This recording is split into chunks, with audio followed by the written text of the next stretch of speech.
Are you ready? Sunday Sitdown. Yeah, it's time for Sunday Sitdown. Sunday Sitdown. Oh, hello, my friends. Hello, Manu. Hello, Dave. Welcome to Sunday Sit Down, starring the two 2024 Hobby Hero award-winning idiots. That's right. And that's actually what it says. It's engraved on the back. Yeah, it does. This award honors those idiots who exemplify CGC's commitment. Look, all right. Oh my gosh. Soberface says first. What's That's up, right, my Soberface. And Horvath is in the house. And Jay Hello, Toomsy. Horvath. Situation Look what he just says. gets more and more frustrating and disappointing. The case for a new case continues to mount, among other It things. does. Among other things. Yeah. Manu's But in that the case house. for a new case for sure. Hi, What hi, up, friends. Jerome? Hello, Jerome. What's going on? Bishopism. What up, my man? X to the L. What's happening? Last Pack Magic and Hey! Jason Woods. Jason Woods, what up? Last Pack Magic, what's up? Inner Global, hello, my friend. I have not forgotten that there's DMs from you, but you saw what happened last night. Shit got crazy, but I am absolutely responding to you soon. I do want to address this real quick. Something Okay, hilarious about this is just 2 or 3 days ago, I was talking to Manu. I'm like, yo, we should do a Sunday sit down. It's been a while. I'm coming back from OAX. We have the Todd interview to talk about. And that was before all of this happened, before the 2 lawsuits. And it's just funny how it happens that way. It's like we had planned to go live and then everything just blew up. Yeah, it certainly did. It certainly did. But, you know, everything happens for a reason. Everything happens for a reason. Who else is with us? Doom Card, my man. What up? We had a blast last night. Doom Card, Elusive, Monster, and Iron Mac. Iron Mask. We were all hanging out last night. That stream is posted on Elusive's channel. It's the NSDC podcast. So enjoy that if you guys would like to. Marvelously Sketched. What's up? RMS. What's up, my man? Ryan. Yo. Okay. My childhood comics. The best. Brian and Brian right after each other. What up? What up? And then there was Tyler. Tyler. I love you, Tyler. That's right. Hold on. Let's get that heart. Let's get that heart. You see that? He was saying, I love you. I was throwing up the heart. That means none. That means that's what you, Tyler, you're about that love, my man. For sure. Benjamin Brody. Hello, hey, my friend. What's up? How are you? How are you? VP Trading Cards in the house. Ryan McKenna's in the house. Hi, Ryan. VP. I hope your books showed up well. Mr. McKenna. I thank Mr. you very much for the gift. I appreciate you. Hello. And Joe, good evening. Oh, there he is, our friend, Joe. I assume that's Mr. Comic Wiz himself. Oh, good evening. Quite a pleasure to have you with us. Hello, hello. There's a lot of Joes out there. Jose Gutierrez. Hello, my friend. Let's talk copy versus newsstand instead. We could do that. Dave, why don't you leave us? All right. We'll just all right. Oh, he actually did. He doesn't quite. Usually he would do the opposite. He would just ditch me if I said anything like that. But Jose, yeah, we could talk about that. Astro, what's going on? I want some 3-time compensation to find its way to Manu. Horvath wants you to get paid. I'm taking some of that too. Oh yeah, Horvath. I appreciate that. Thank you. Yes. Wow, not one. Our numbered friend. Yeah, I know, right? All at the same time too. Bam. Dave Korea's in the house. Dave, what's going on? What's going on, my man? Nice to see you. Sal. Hello, my man. How are you? Down with Andrew P. Yeah, you know me. That's right. What's up? There's our friend. How you doing? Robert, I mean, I think it's Blackstone, BlackRock. Well, they're an evil corporation anyway, whoever it is. Wait, what was the question? Sorry, what was the question? We all believe that CGC and BlackRock are full of shit now. Matt Nelson is a corporate cuck. Look. Yeah, so a job's a job, right? But I'm not going to defend him. Yeah, a job's a job, and there's not much defending to do. It's very fun to watch the interview back now, to just read between the lines and stuff. Like it's quite an entertaining piece of content. And yeah, it's Blackstone, and they're enormous. You know, CGC is just one part of CCG, and CCG is the company that they bought more than 50% of. But I would imagine at this point, maybe enough has happened for, the people at Blackstone that are watching their investments. Maybe they have taken notice at this point. Not sure. It's going to be tough for us to find that out. Yeah, we don't have the kind of clout that gets past $1 million team of lawyers. I love what Oh, you have it on the screen. It's awesome Yeah, to think that yeah. this all started with some braggadocious scammer trying to fool Manu on That's what IG. happened. And I'm so glad I have those conversations still, right? Those are fun conversations to reflect on. For some of our friends that are with us early here now, and then, we'll recap later as well. Tonight, originally, Dave and I were going to hang out. We are going to catch up about OAX because he was out of town at the original art show. I think it's the first ever OAX. Yeah, It was the first inaugural OAX, Original Art Expo, put on by Bill and Kazra from Comic Art Fans. Comic art fans, right? So we're still going to talk about that. And then I don't think we've had an official like, not reaction, but like kind of like, a reflection on the Todd McFarlane interview. Yes. So yeah, we a little bit of that as well. And before we dive into that, I'll just give a quick update to our friends. Like at this point, a lot of people are aware, right? Because there's a lawsuit that came out a few days ago that was about something that we didn't even know was being investigated. It was being investigated entirely internally. And we only heard about it because once the lawsuit was made public, there was somebody, there was Paul. His name's Paul Lesko on Twitter. Paul Lesko on Twitter, who is an attorney and is fascinated is in the world of collectibles as well. He saw that, he posted it. We were all excited that there was a lawsuit and that this confirmed that there is corruption within the inside, because it was an inside job, but that was an inside job unrelated to the scandal that we've been talking about for the last 45 days. But last night, the new lawsuit, the lawsuit against Zanglor, how we used to refer to him, which now, very weird to say this publicly because his name is that we've known his name a long time, but we've been very steadfast about not saying it. Yeah. And now his name is out there, and it's in the chat here as well. It says one can assume Zanello is Zanglor. One should assume or should recognize that to be the truth, because that's a fact. And so this lawsuit is CGC against him. And he is the original reholder scammer, reholder gate, whatever, the people that we've been talking about. It's not just him. It's also Bree Riva. And a lot of people will connect that to the two eBay names that we used to talk about, Comic Select and Briva. Briva is Bree Riva. Now, we don't know if she had anything to do with this or not. That's actually his wife. She might have just been dragged into this because of him. So we don't know. Whatever. But those are the two names. Actually, those aren't the only two names in the lawsuit. The affiliations are also in the lawsuit. And that actually brings me to the picture in my story right now that's running. And I'm going to shed a little bit of light on that story. Yeah, the Mark Jeweler Fooler indeed. And I'm going to shed a little bit of light on that picture. So that picture shows a whole bunch of yellow labels, expensive books, the first Hulk, all kinds of things. All signed by Stan Lee. Is it an exaggeration to say that 6 figures worth of books there? Is that well over $100,000 worth of books? Well over it. I mean, even right? Even out of the pandemic, in the pandemic, you can multiply that more than $100,000. Right. And so the interesting thing about that picture, well, one of them, the inventory in itself is fascinating. It's enough for a comic book person to say, wow, that's impressive. But there's a heat gun. Yeah. Just want to give a shout out to Grit City Rush. Josh, love you, brother. All right. Grit City, what's going on, my man? Hope you're well. And so there's a heat gun in that picture.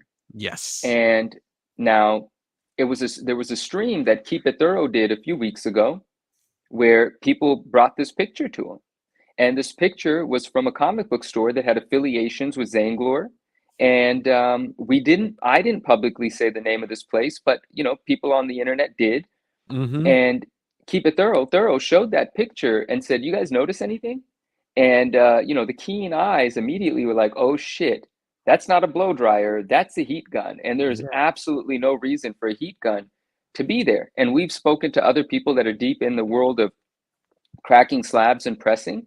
There's nothing normal that you would want to do with the heat gun. The heat gun is only there to sort of compress those prongs and open, I don't know the right word for it, but the things at the corner of the slab, to put heat to them. So I guess they constrict, and it And allows you for it can to pop slide it out off. of its Yeah. place. And so that's all that heat gun should be used for. And so we suspected, and that picture, by the way, guys, that picture is actually posted on 2 different Instagram pages. They're both the same people's pages, but they're both for 2 different reasons. And one time it's posted in from like 2019 or 2020, and then one time it's posted in 2021. So this goes back quite a ways. And we suspected that that means that these guys were doing switcheroos for a while, but we couldn't substantiate. We didn't know.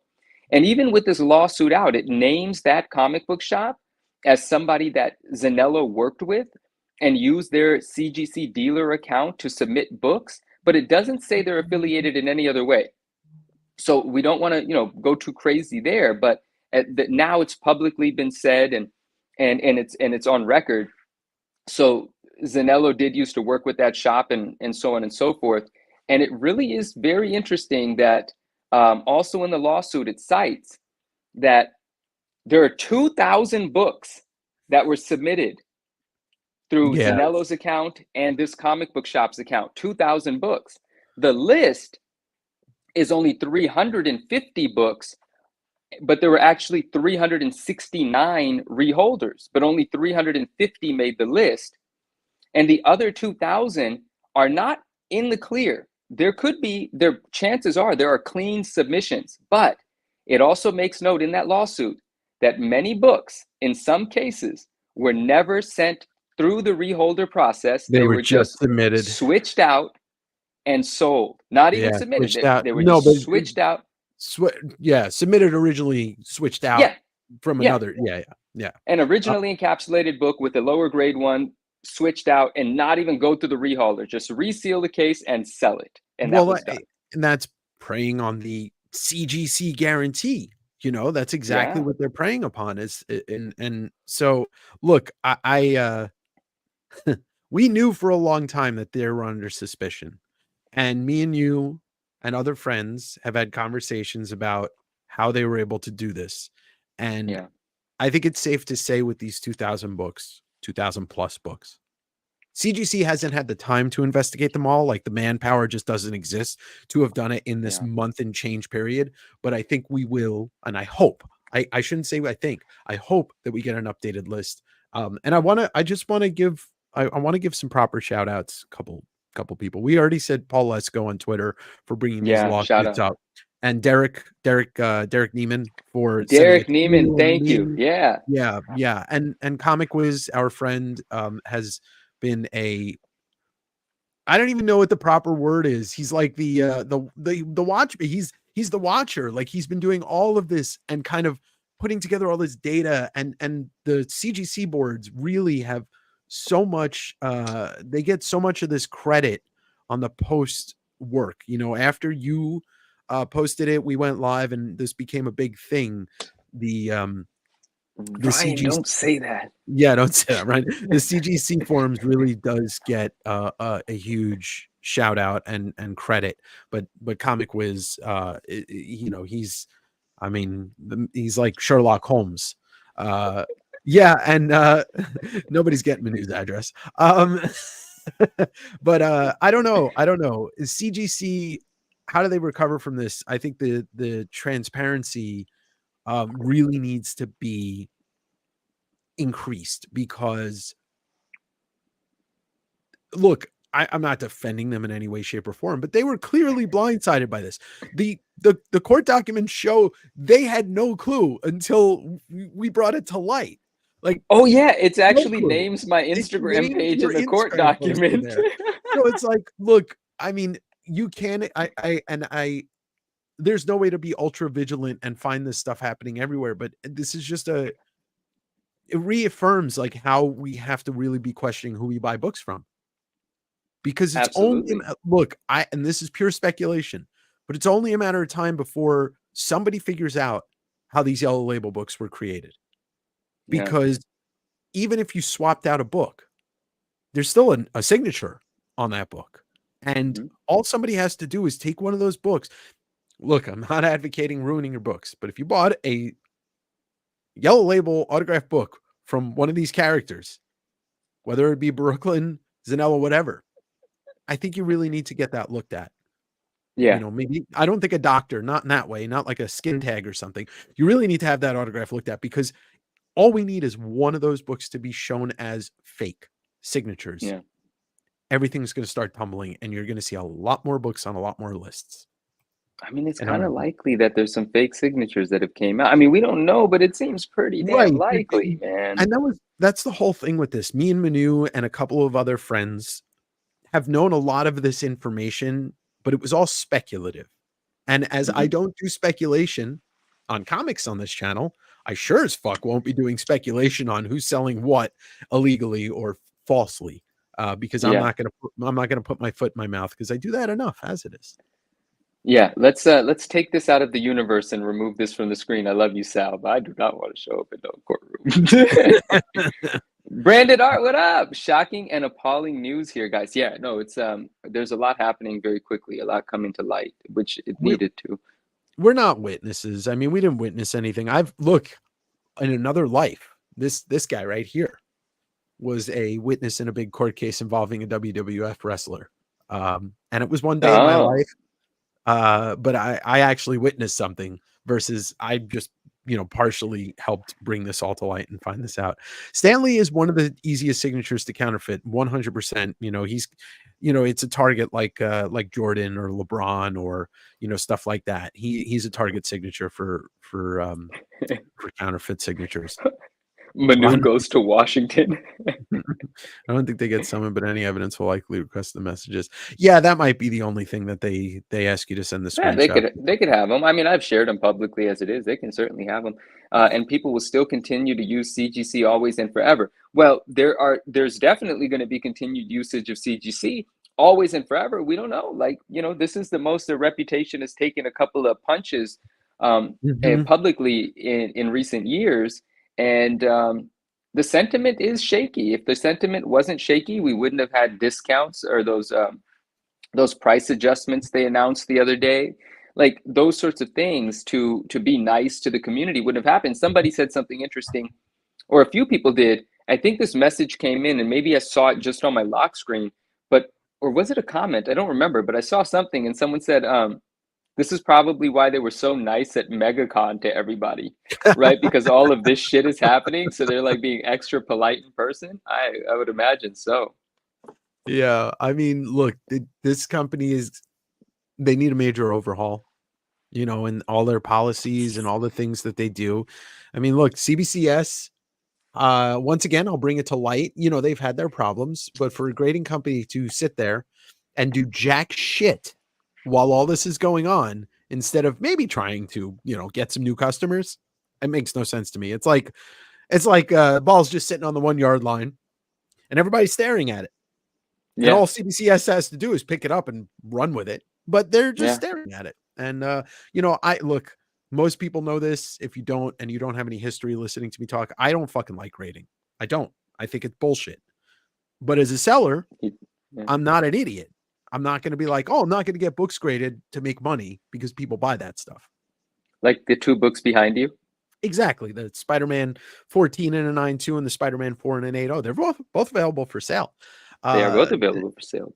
Yeah, that is kind of weird. Like, when you think about, just for example, we're old enough to remember, me and you were old enough to remember when the invention of having like video games and stuff in these plastic cases in retail stores, so that you couldn't steal it, or you'd have to steal the whole case and smash it to bits to get it out, because it had like that special key to get it out. Retail stores use that stuff.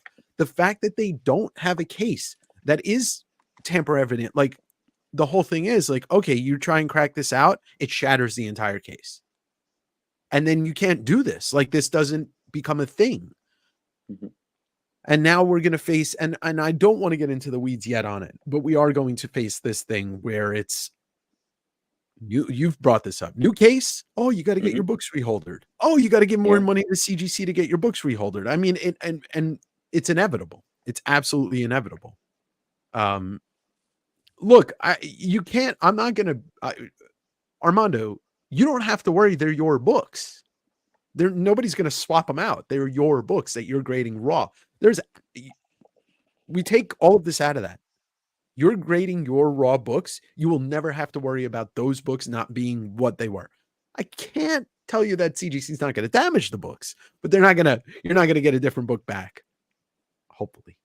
Well, you're going to know if you got a different book back, and you're not going to sell it off. You're going to, make a fuss about it and get to the bottom of it. But yeah, the last thing Dave said there is, but can't guarantee that it doesn't get damaged. And I guess today it's a little less likely that it gets stolen, because 2 of the people that would have stolen your books are no longer there, and they're somewhere else. But yeah. The expression "house of cards." It's like you build this house. Well, look, it's a house of cards at CGC. That shit's either going to burn or fall down. That's why I want PSA to start grading comic books, so it could so PSA can challenge the house of cards, and and then we'll see who plays their comics right in the months to come. There you go. And Sean, I've had the experience. I had a Tales to Astonish. It was 40, whatever the first Wasp is. I can't remember the number, and they damaged it. And it was probably a 7.5, 7.0, and it wasn't when it came back because they damaged it.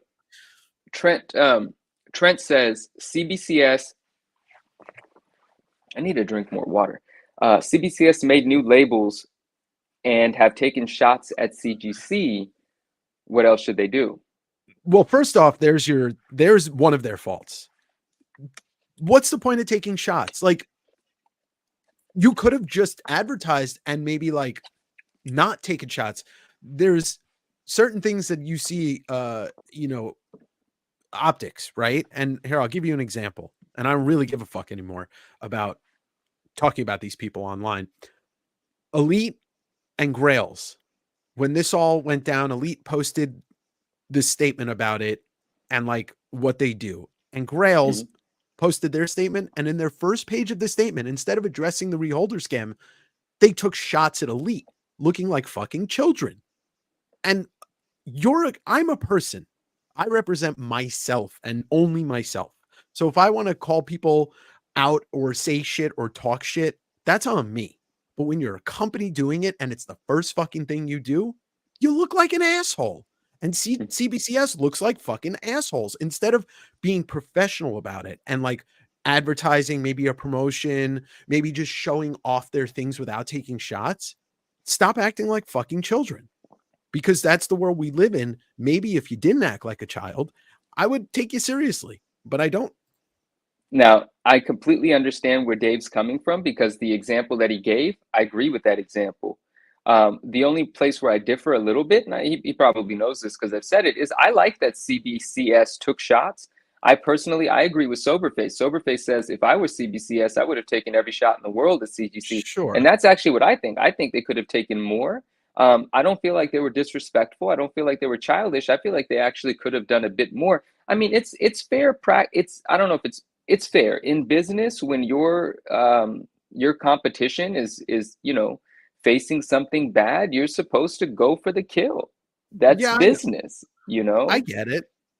And but back to Trent's question where he said, what else could they have done?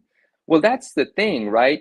I don't know if they have the capability to do what else they could have done, because there's this thing that I've talked about and Neo talks about a lot, Neo Cards and Comics, and it reinforces that thought for me every time, is we don't think that CBCS has the capability to perform if there was an influx of books sent to them.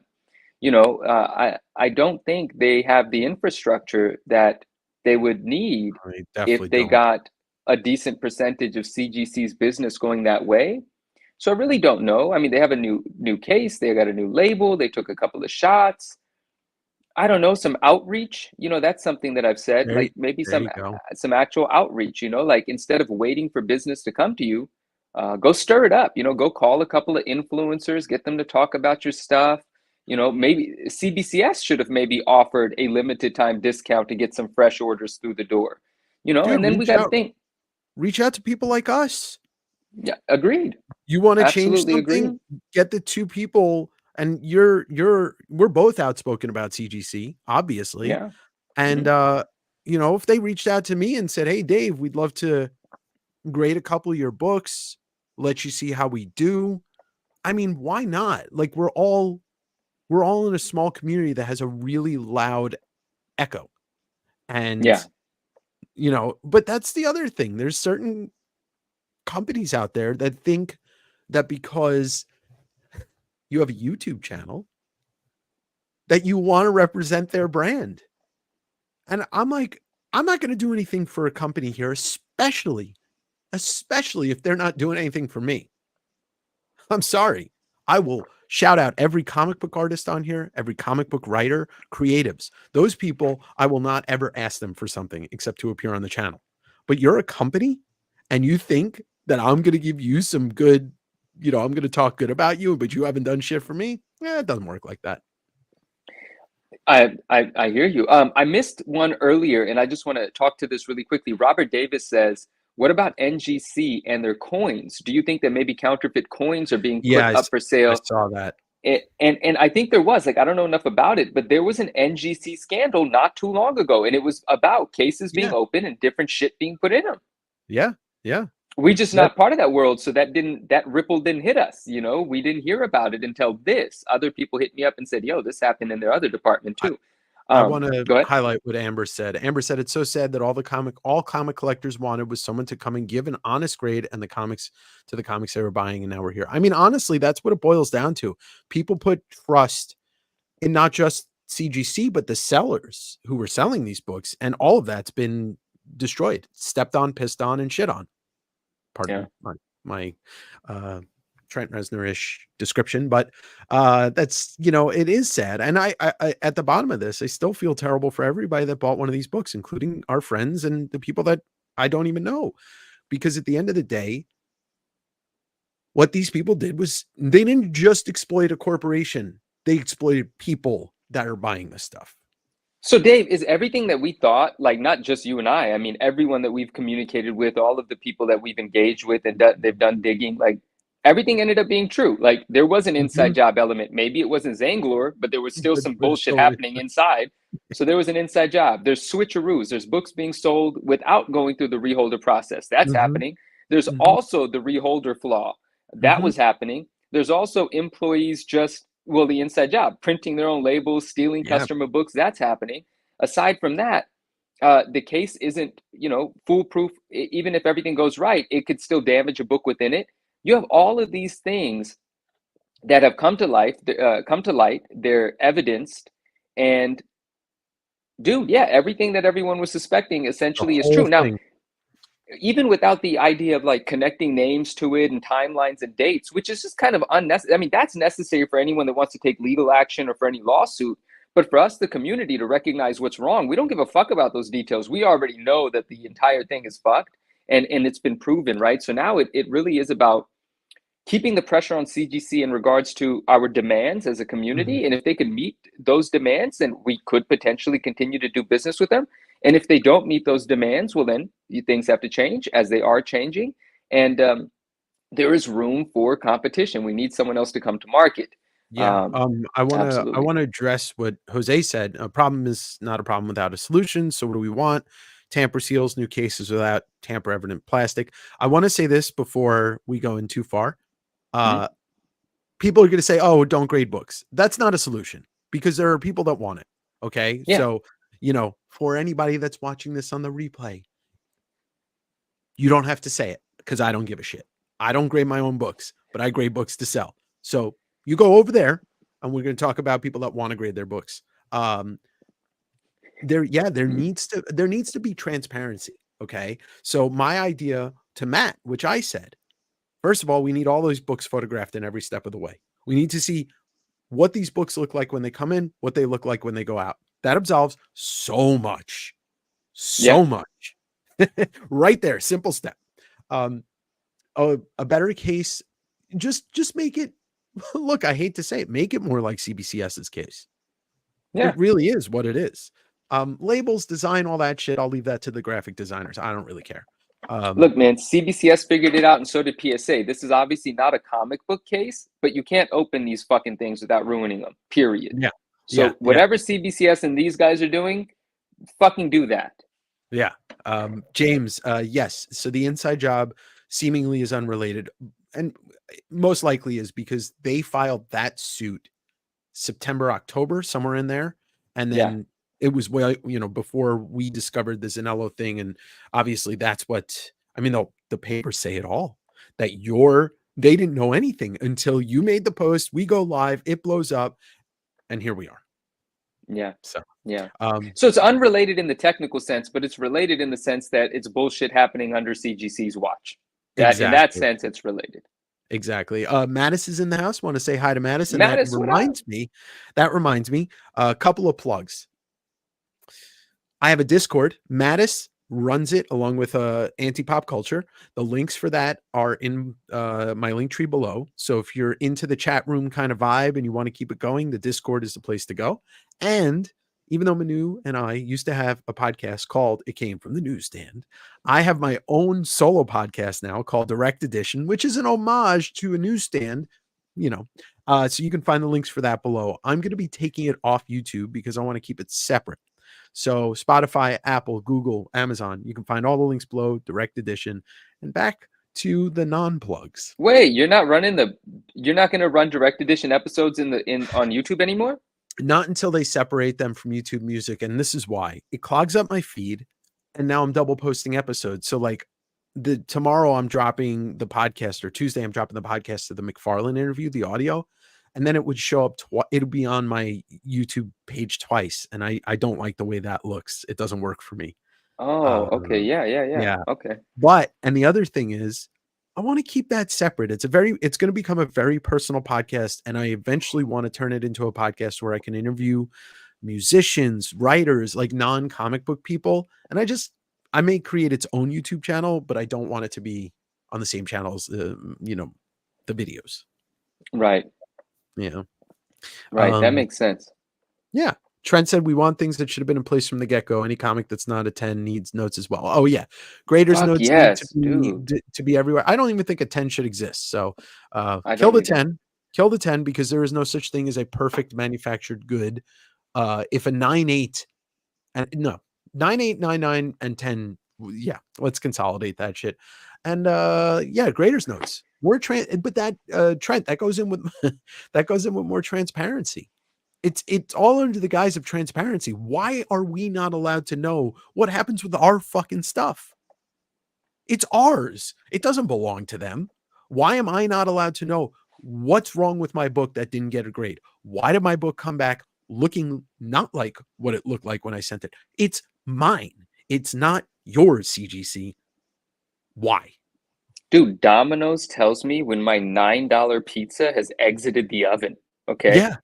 And CGC can't tell me that my $5,000 book that I'm paying $150 plus shipping to grade, what it's do. Well, actually, I guess that's a little unfair because we do have our updates about grading, but we don't. You're right.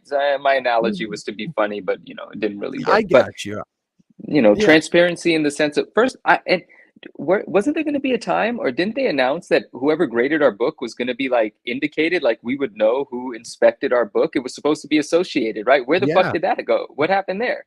We get that with there are all like merch companies that represent bands and stuff like that you get a note in the box. This order was packed by blah blah blah.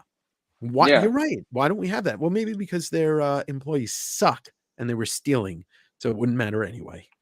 Right, they stole our notes. But and the thing about graders notes, they stole them. And the thing about graders notes is so true. It's like, if you're grading a book, you are making note of the defects. Like that's what grading is. You're noting the defects, right? And deciding how do they weigh against the condition, or how do they affect the condition. How the fuck does every book that's not absolutely perfect not have note of the notes? And I think that's just something we shouldn't. We should absolutely demand that, but we got bigger problems at the same time. Yeah. And once again, look, if you're a never slabber or you hate CGC you can just go somewhere else. Like, and if you want to go after Manu for certain things that he said, come here. I got something for you. Oh, Dave's a nice guy. Oilers Workshop. Hey, how are you? So hey, there he is. So how you guys doing tonight? Swaggle was over on his channel having a struggle session with his mirror. Man, what does that mean? What's he doing over there? Shout out Swaggle. What up? I know he's got something going on tonight. Man in the mirror. Yeah, but that's what's up. So shout out Swag. I recently got Swag's been a Grader's huge part note. of this with us. Yeah. I recently got a Grader's note on a 9.6 spine stress lines. I mean, yeah, sometimes, and that's the thing. Hold on, there go they're going after Zanello. The came with an Yeah, the little inspection. sticker. I love the Yeah, little stickers in the I tell underwears. when it comes to Grader's notes, I like to tell the story about how last year, Maddie had pressed and submitted 3 Clone Wars number ones Rage! that Theo's in the building. What up? what up, Rage? I graded, we pressed and graded 3 Clone Wars number ones, that came from me, and 2 of them I sold to Scotty, Body Massage, Lava Ventress, and 1 was mine. All 3 came back 9.8s. 2 of them came back 9.8s without Grader's notes, and then 1 came back with 9.8 Grader's notes. It's like fucking, there's no consistency. Yeah, What up, James? How are James? you? What's going on, my man? How do you feel about things, man? What's going on in your world? What do you think's going on here? And what do you think? What do you guys think it means that there's a lawsuit or 2 lawsuits? Like, what happens if they don't have any money? You bankrupt them. Then what happens? Like, what the Well, fuck happens? I'm not a lawyer, nor do I play one on TV. I do play a doctor on TV, but I imagine they are building a criminal case on both of them. I just don't think that becomes public knowledge because a criminal case requires investigation, and it usually won't become public probably until the trial's going on. But the civil suit, I assume that's what this is. Once again, not a lawyer. I assume the civil suit will, put them in the, bankruptcy. I don't know. Oh, they, Soberface said they can garnish wages if he doesn't have the money to pay back. Something tells me, they don't have jobs. This was their job, scamming people, He's gonna and I be don't indebted think, for the rest.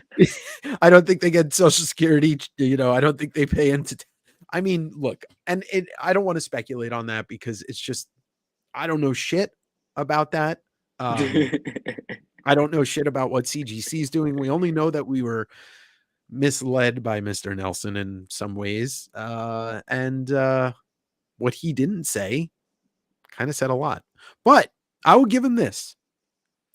The one piece of new information that he really did drop in that nobody ever wanted to mention was the first time anything about CGC said pursuing them in charges. And they did. They followed through on that. The suit is a form of, I guess, pursuing charges. But do I think Zanello is watching this right now? I don't give a fuck. He was watching. I mean, I have reason to believe he was watching He like was- the earlier streams when like we were first like breaking the news and always talking about it. At this point, he knows that everyone knows who he is, and he's probably worried about other shit. Like, there's nothing we're gonna say now that everyone doesn't know now. So it's like, and the thing is like he got stupid and greedy, and this is what happens. Like, Gordon Gekko said greed is good. Well, not so good, yeah, not so good. Sal's Comic Corner says, "Hey, you fellas. Hey, guys. What's going Hey on, my man? guys. How are you? Hey fellas. Um, I want to also, can I just, I gotta digress because just a little bit. This month and a half with you has been absolutely nuts. And Yeah, it has. the stuff that we've done together and separately. God, I had such a moment this week. Cartoonist Kayfabe, my favorite comic podcast, the comic podcast. I had sent them a comics journal where Hart Fisher interviewed Rob Liefeld in the late 90s, and this great interview. And Cartoonist Kayfabe made it into a 2-part episode this week and shouted me out. And I'm like, it's the highest honor. Like, the highest honor I could ask for somebody talking about this channel was them. And shout outs to Ed Pisker and Jim Rugg for, just shouting me out and making that into an episode. I'm like honored and like pinching myself. Like, it's small cheese, like it doesn't mean a lot to most people, but to me, it means a lot. No, that's really great, and I'm happy for you because I know how much comic kayfabe. I know how much cartoonist kayfabe means to you. I know how much Ed Pisker and Jim Rugg. Jim Rugg. I know, and Jim Rugg was on your channel. You did an interview with Jim Rugg recently. Yeah. Right. Definitely. I want to take a second here. Trent says, Is the pricing for grading fair? I'm newer into the hobby. Close or same before 2019. I actually don't know what pricing was. I actually am not sure what pricing was in 2019, but in terms of answering the question, is the pricing of grading fair? It's really interesting. It's fair if you are grading what's worth grading. Or worth grading to yourself, you know? Right, but if we're just talking about monetarily, if you have a book that once encapsulated is not even going to sell for 40 or 50, this is what I get beat up about talking like this, because it makes it sound like I'm telling people that inexpensive books aren't worth encapsulating, but I'm speaking about it from the perspective of, if you're what's your reason for encapsulating it? If it's worth it to you to spend $30 or $40 shipping a book, grading a book because you just want it in plastic and you don't care about its monetary value, well, then no one's opinion matters, because that's a personal decision you make about what it's worth to you to put a book into plastic. But if your objective, like it is for many, is to increase the value of the book by grading it, well, if your book is going to sell for $50 on eBay and you have to pay 15% of fees, and you have to ship the book, which is time, and you have to pay $25 to grade it, and you have to ship the book to get it graded, well, no, it's not worth it. It's not worth it at all. It's a loss. So that's why I approach it that way. Well, I want to add, because, you know, Mr. Arrogant over here. There are two schools of thought, and what Manu just said is exactly what it is. It's like, if you're just grading a comic because it looks great and you don't give a shit, let's just say it's a general comic. Let's say it's something that came out yesterday, but it's got a great, you know, Peach Momoko cover, and you want to put it up on your wall with a grade, and you don't care about its monetary value. You're not a seller, you're a collector. Even if you keep it for 10 years and then sell it, you don't care. Then grade what you want across the board, but know this as an addendum.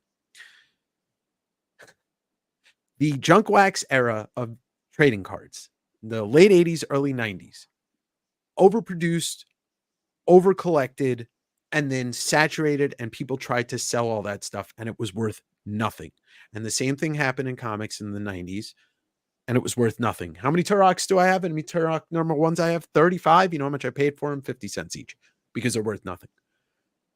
So you always have to keep that in mind. And that's why people like Manu and myself talk about that, because we don't want to see overgrading of garbage collapse the collectability of comics, because it is inevitable. It will happen, because if you graded 42 foil variants two years ago, and you're one day you're like, I'm fucking out of these comics. I see it all the time. I buy collections all the time, and I see people trying to unload ultra modern collections with a price tag of 10K, 5K, all this shit, because they thought it was going to be worth money. So you have to keep that in mind. If you start grading like a lot of modern books and you're like, one day I'm going to cash out, you're not.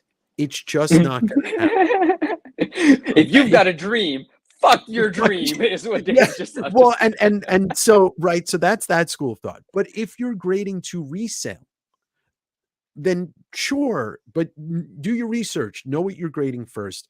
And, you know, look, and I agree with a lot, you know, Mike, you know, I love my raw comics. You can the thing about collecting raw comics and keeping a raw collection, you know what you can always do? You could always decide to grade it. But once you grade it, you've already sunk money into it. So now you're going to mentally think like, oh shit, I got to get my money back. I got to make money. And that's what Manu was saying. So when I see people attacking you for being honest, I'm just like, yeah, that's people that aren't thinking.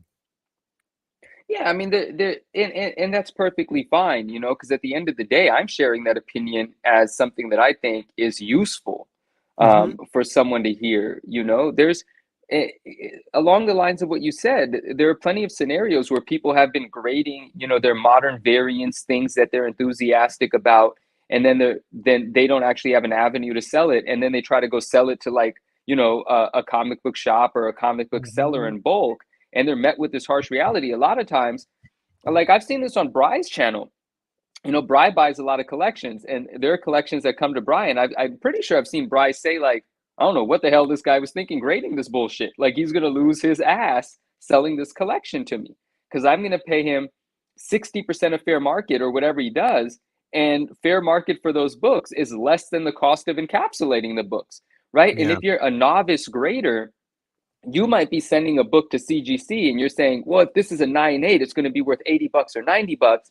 But if you end up with a 9.4 or 9.2, it's literally worth less than if you just had it raw as a near mint plus, right?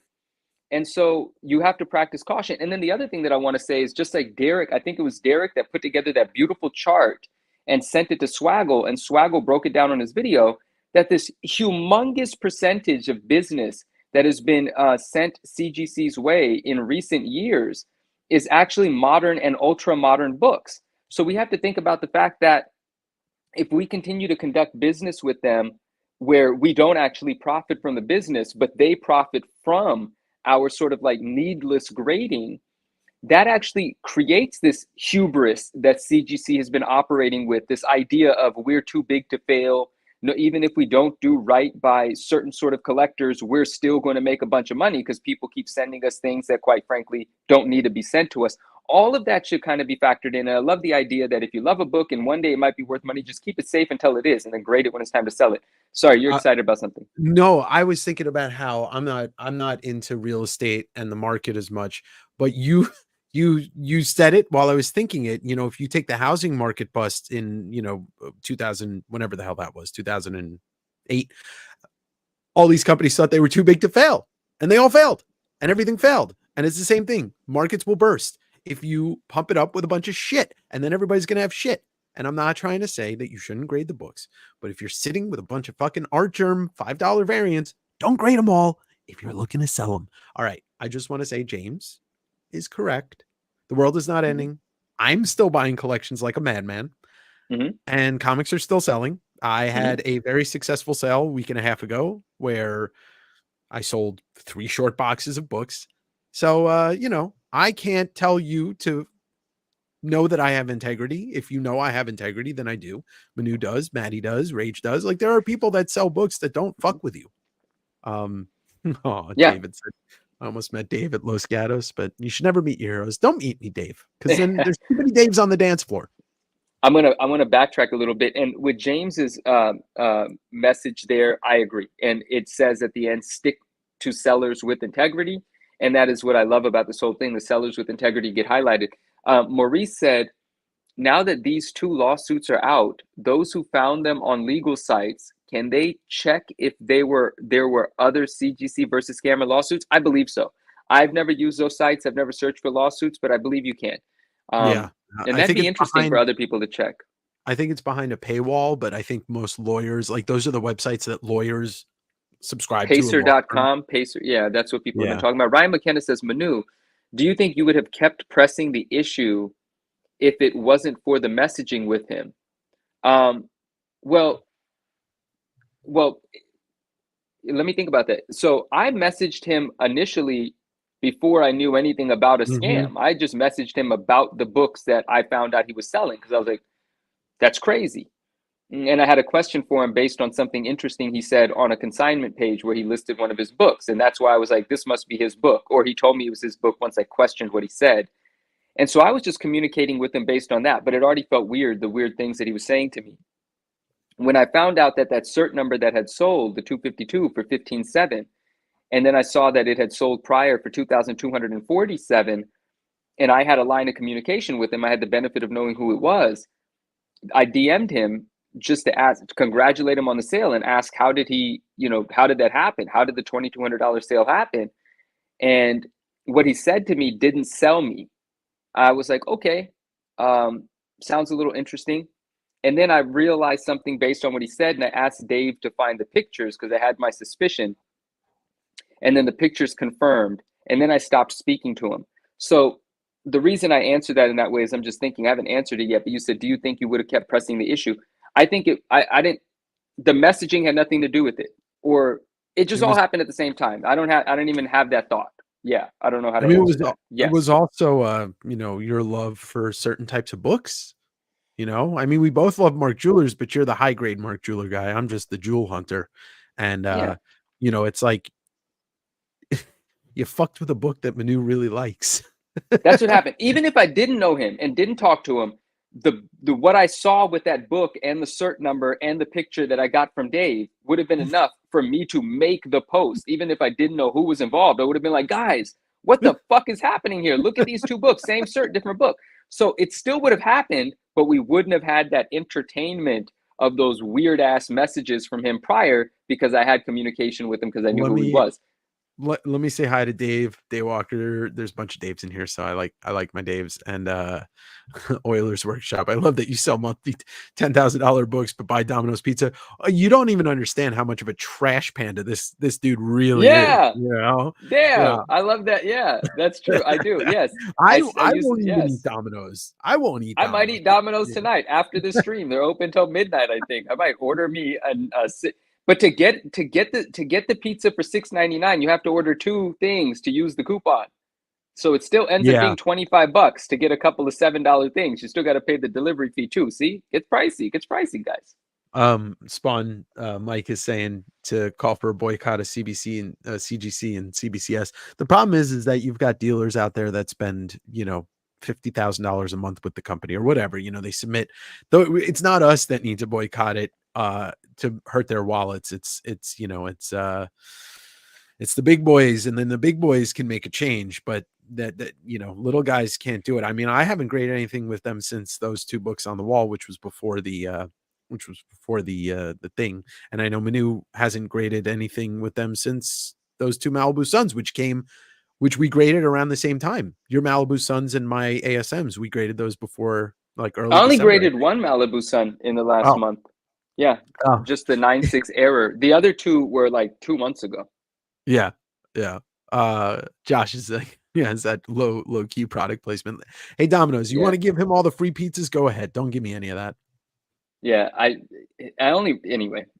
Okay, so 2019 was $18 a book for, so it's, you know, I mean, and now what is it, $25 a book? I mean, it's, you know, it's an increase, but every single thing in this world went up over the course of the pandemic. You can't find anything that the price wasn't increased on. So, but if you don't treat grading like a fun activity and you actually utilize it with some level of expertise, those prices mean fucking nothing. You know, if you could turn a $500 book into a $5,000 book, it really doesn't matter if it costs you $30, $50, $60 to grade it.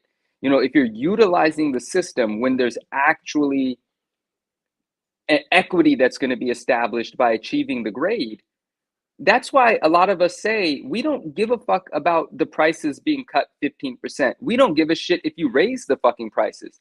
If you actually do what you're supposed to do, none of us are angry about what you're going to charge us. No, you can't. Nobody would get mad at this company if step A and step B and step C were exactly what they were supposed to be, but they're not. And I do have to step out of myself. Not everyone is going to turn a $500 book into a $5,000 book, because in order to find that opportunity, you have to be hunting that opportunity day in and day out. And I neglect to reflect on that publicly these days the way that I used to previously. Is I spend all of my time looking for those opportunities, right?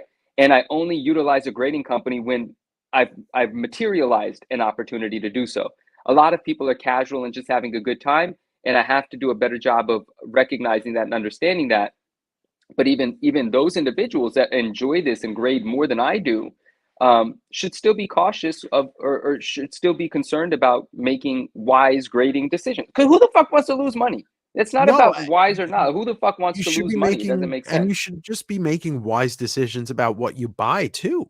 You know, like, collect what you love is a great phrase that everybody loves to use. And I cover this in that How to Collect Comics the Davenger Way. But how the fuck do you know what you love until you really explore comics? You know? Oilers, I love that. He said, translation, slabs under $80 are a loss. Yeah. Fucking essentially, I essentially, man, that one guy's going to hate me for this. But yes, that one guy that keeps hating me. But you know what? It also comes down to a personal decision. And the thing is, when that guy went after you and I chimed in about the junk wax era and the junk comic era, there's just so much garbage out there that's being peddled as worth.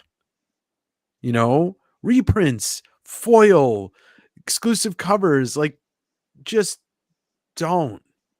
This is a great point. Armando said, so if the double cert numbers never happened, would this guy still be scamming buyers? Lucky that yes, absolutely.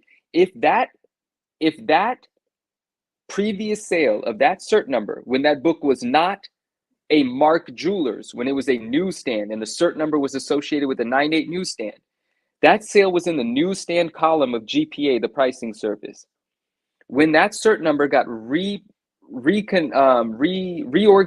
in the CGC database as a 9.8 Mark Jewelers due to the reholder and the instruction of Zane Glore to tell them that it was a Mark Jewelers, once that got recategorized, the pricing service communicates with that system and recategorized that previous newsstand sale in that Mark Jewelers column.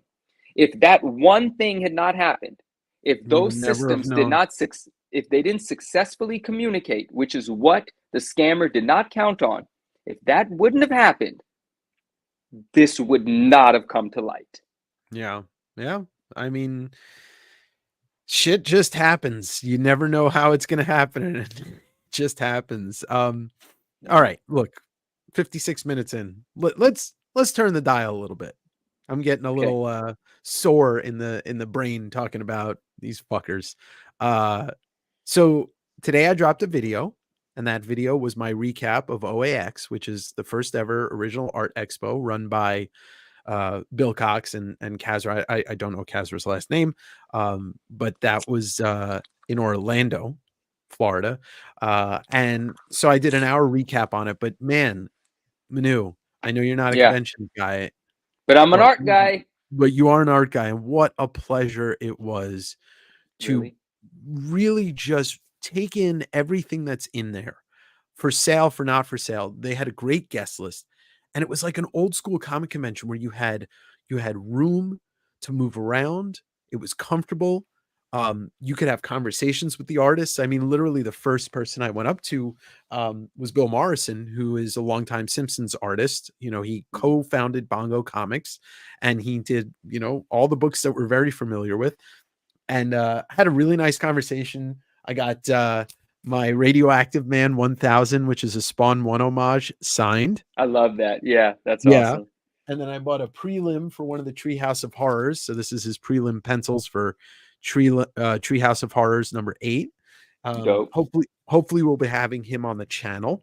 And so that was really great. And John Wayshak, homie, was there. And dude, Simone Bianchi was there. First off, the dude is like the most friendliest guy and a very funny guy. Yeah. But I bought his prelim for his Spawn 1 homage, which he did a painted cover for.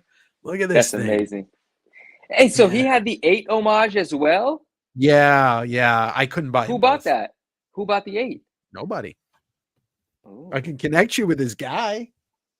With Detilio? Detilio, yeah, you probably know him. Detilio. I'm connected with him. Not like that. Nice, I mean, I could message him if I'd like to, yeah. He's a really nice dude. I do want to make a really funny note, and I don't really care. You comment on my videos, you're fair game. If you ever leave a comment on one of my videos and it is rude or stupid, whatever I say, that's your fault. And so somebody left a comment on the video because in one portion of the video I say, oh, you know, Florida, it's down in Florida, which I think is hell. I don't like Florida. My parents live there. I grew up going there. My grandma lived there. I have a lot of family down there. I fucking hate that place.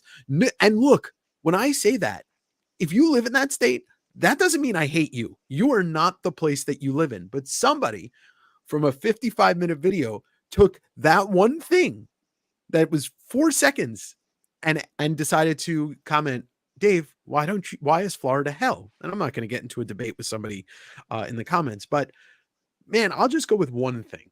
I'll just take one thing out of the thousands. I won't even mention Ron DeSanto's name. Oh, fuck. Driving in Florida, if you've ever seen the movie Mad Max Fury Road, that's a cakewalk compared to driving in Florida. Nobody signals. People cut over 3 lanes to get off the exit. I've seen more terrible accidents in Florida than anywhere else in my life. And I lived in New York for 34 years. So because you can't get up to speed in New York. But anyway, carry on. But seriously, Anyway, let's get back to OAX. I just wanted to point out, remember, commenting on my videos means I get to talk about what you said on my channel, you know? So, Yeah.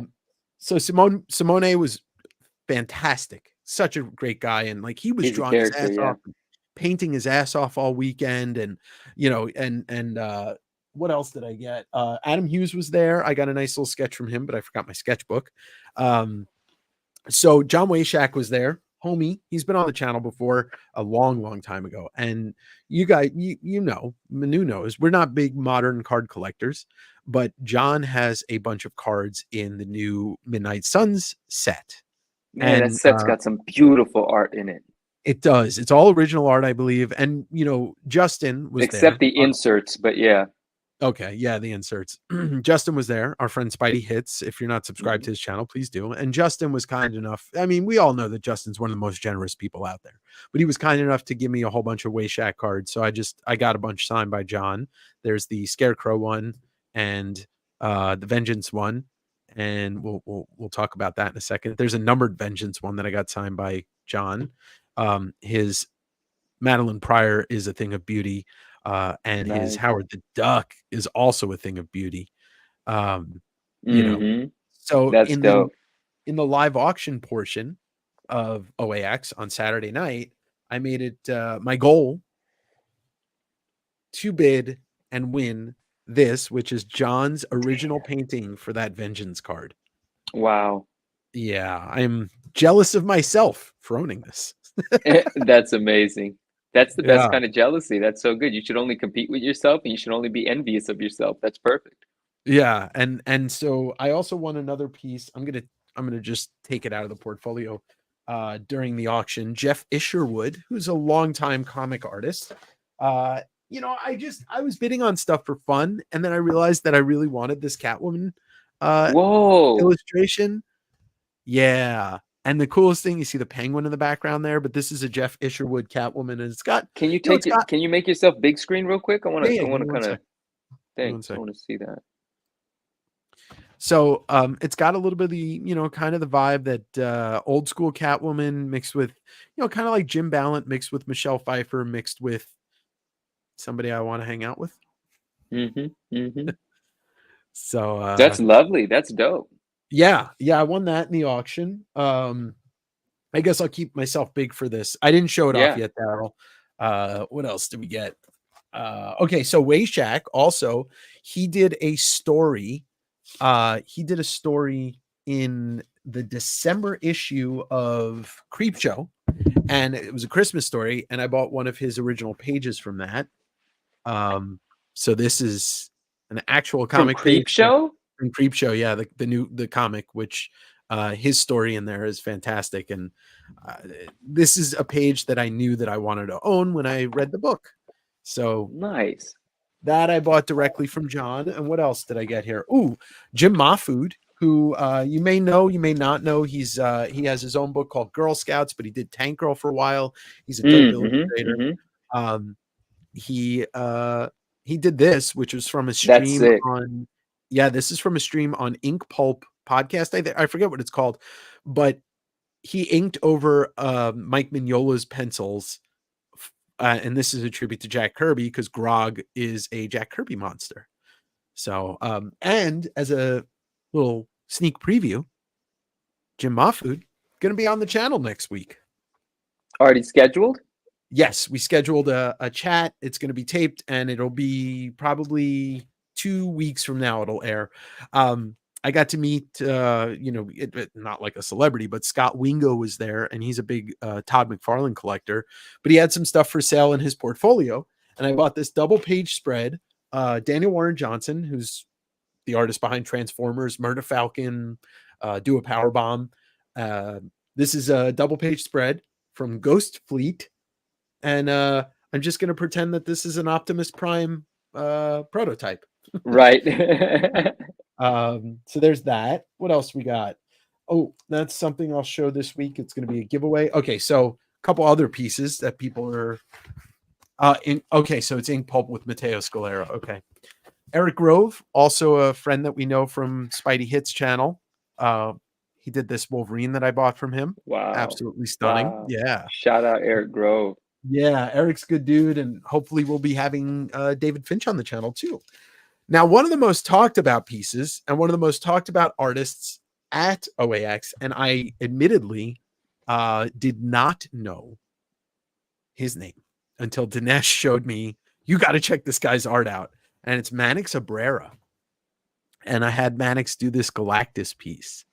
And you can see the surfer down there. But it's hard for me to conceptualize how somebody can create this with this color and the amount of life that is in this piece. He did that for you as a commission while you were there? Yeah, I met him on Saturday afternoon, and I got to give a shout out to Dinesh, because Dinesh pushed me to the front of the line. Oh, wow. Yeah, shout out Dinesh. Yeah, he told Mannix, he's like, do Dave's first.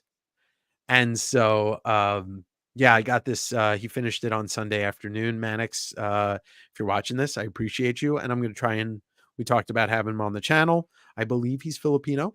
Where is his art usually published? Where's his published art usually? I don't know. That's the thing. I'm still new to his art. But you can follow him on Instagram and on Facebook. And what do you do when Silver Surfer's coming? You've got to call Galactus. Got to call Galactus. All right. So that is, and you should have seen, he had this huge Dark Knight Returns commission that he was working on. That was like a 20 by 30. It was beautiful. And to close out the art that I bought, it's funny, I only ended up buying one really old, I'm not gonna, I already started taking that. I only ended up buying one vintage piece, and you know me just as much as you do, Manu. You love Charles Vess, and I got my first Charles Vess page. Yeah, and that's amazing. This is a page from Marvel Fanfare number 6, Doctor Strange story, and this is a ground floor piece, as I like to say. This is going to be this is my first Charles Vess piece, and it's not going to be my last. Yeah. So all in all, I have to say, if you have any interest in original art, and you don't have to buy it, because the cool thing was you can go there with, let's say, $500, right? They had a kind of a happy hour on Sunday where everybody was doing free sketches. Yeah. Everybody had affordable art there too. So if you wanted to just get like for example, Adam Hughes, his pieces go for, start at 5,000 and go up. But he did free sketches, and then he was doing $100 headshot sketches too. And I'm like, yeah, of course I'm going to get that in my sketchbook. It's $100. But you could have literally just gone. Most people weren't charging for signed books. Like, I think, the couple that were, like Adam Kubert was like $10 a signature on a book, stuff like that. But you could have gone there with a couple $100 if you're local, especially to the Orlando area. And oh my God, you would have walked away with a stack of stuff. You could have brought 10 cards for Simone, and he would have signed them all. And I don't think he was charging a dime. I bet he was busy the entire time. Yep. I mean, most of these guys were. You didn't get to see too many guys without, doing a sketch or doing a commission or talking to people. But the other thing is you could have full, like, Comic Cons these days, more so, these days, you try and talk to people at a con and you're raising your voice, because it's so loud in there. I didn't raise my voice once. I just had normal conversations with people.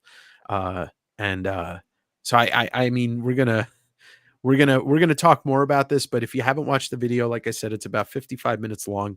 I'm dropping another video that's an addendum to it. Me and Justin walked around they had this Marvel card exhibit with all this original art. So we walked around videoing it, talking about it.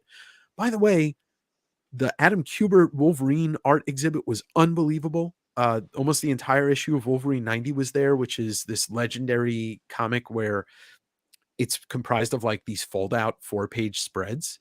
The original art for House of Secrets 92 was there, which is the Bernie Wrightson first Swamp Thing cover.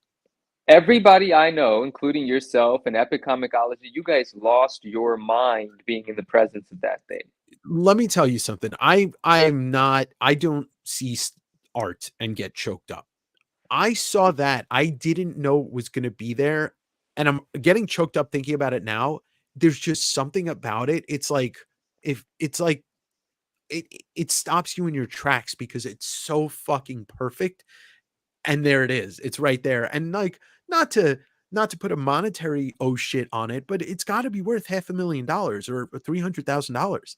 This is the most legendary piece of art that Bernie Wrightson has created for comic books, and it was there and it looked pristine, and it was next to a McFarlane cover, so it's like, oh, you knew I was coming. Who You had it? know, Whose booth was it at? Like, where was it displayed? it was at Metropolis Gallery, which is the Oh, gallery okay. that Comic Link. So I assume that means it's going up for sale at some point. And the crazy thing is like, obviously you take the McFarlane fan out of me, but seeing that, seeing the McFarlane, seeing a page from the first appearance of Thor. There was a Journey into Mystery page next to it. There was a Kirby Galactus, Fantastic Four cover next to it. And then at the end, not to just like be like, oh, no big deal. There was the first page of Frank Miller's Wolverine #1. I mean, like, you're seeing this stuff and you're like, it's right in front of you. And then that Mark Texiera Wolverine cover. The other thing too about this, I haven't been exposed to a ton of original art all at once like this, because when I was younger, I wasn't looking at it. And I saw so much Adam Kubert and Mark Texiera original art there this weekend that I'd never seen any of that in person. And if you grew up reading Wolverine, like Tex and Kubert and Silvestri are your Wolverine artists if you're a 90s kid. And it's like, saw a lot of Sankiewicz there. I met Rob, Man Under the Red Hood. I watched him Dope. buy Yeah. I won't disclose the amount of money that he spent, but I watched him pull out some crazy pages and buy them, including this great Steve Ditko poster page. And I got to say, I said to Rob, I said, at first I was watching your Instagram streams. I'm like, this dude's a dick. And I was like, oh no, that's his shtick. And I like it. And Rob got a good laugh about that, Nice. I That's cool. got to give a couple of shout outs here. Trip 311. My brother was good seeing you this week. And Manu, that reference there, the two singers, the singer and the rapper of 311 is Nick Hexum and S.A. Martinez. So you're S.A. and I'm Nick Hexum. Oh, sweet. Trip, what up? Ryan, dude, I don't know, man. I don't know. It looked perfect. But let's, thank the universe that it is perfect and that it still exists, because there's actually an interview on YouTube. If you look for Bernie Wrightson interviews, there's a very short one he did with Tim Doyle. It's like 12 minutes long, but he talks about how DC used to give kids a tour of the DC audience offices. And at the end of the tour, they'd open up a closet and tell the kids, take one piece of original art. And then he talks about how You've told me this. Yeah, and when those closets got overflowed, they would burn the excess original art. They would throw it in the incinerator. And that's coming from a guy who worked for DC, for a long time. So, the fact that this stuff still exists, that's why I'm really into it, because I use this term with Todd, and we'll talk about that. But if I can be the shepherd, the keeper of some of this art so that it never falls away, gone, then sure, I will be happy to do that, even if it does cost me thousands of dollars. You have been buying a lot of art recently. I have, and I have a comic art fans gallery, and I really need to kind of put all of it up there. I just haven't had the time. Hold on, let me read this real quick. What did Igor say? Igor, what up? He said, did you guys see Beyond Wednesday's last night's stream? The thing is, I didn't, but I spoke to a friend of mine that also mentioned it. I guess I have to see it. What does he continue to say?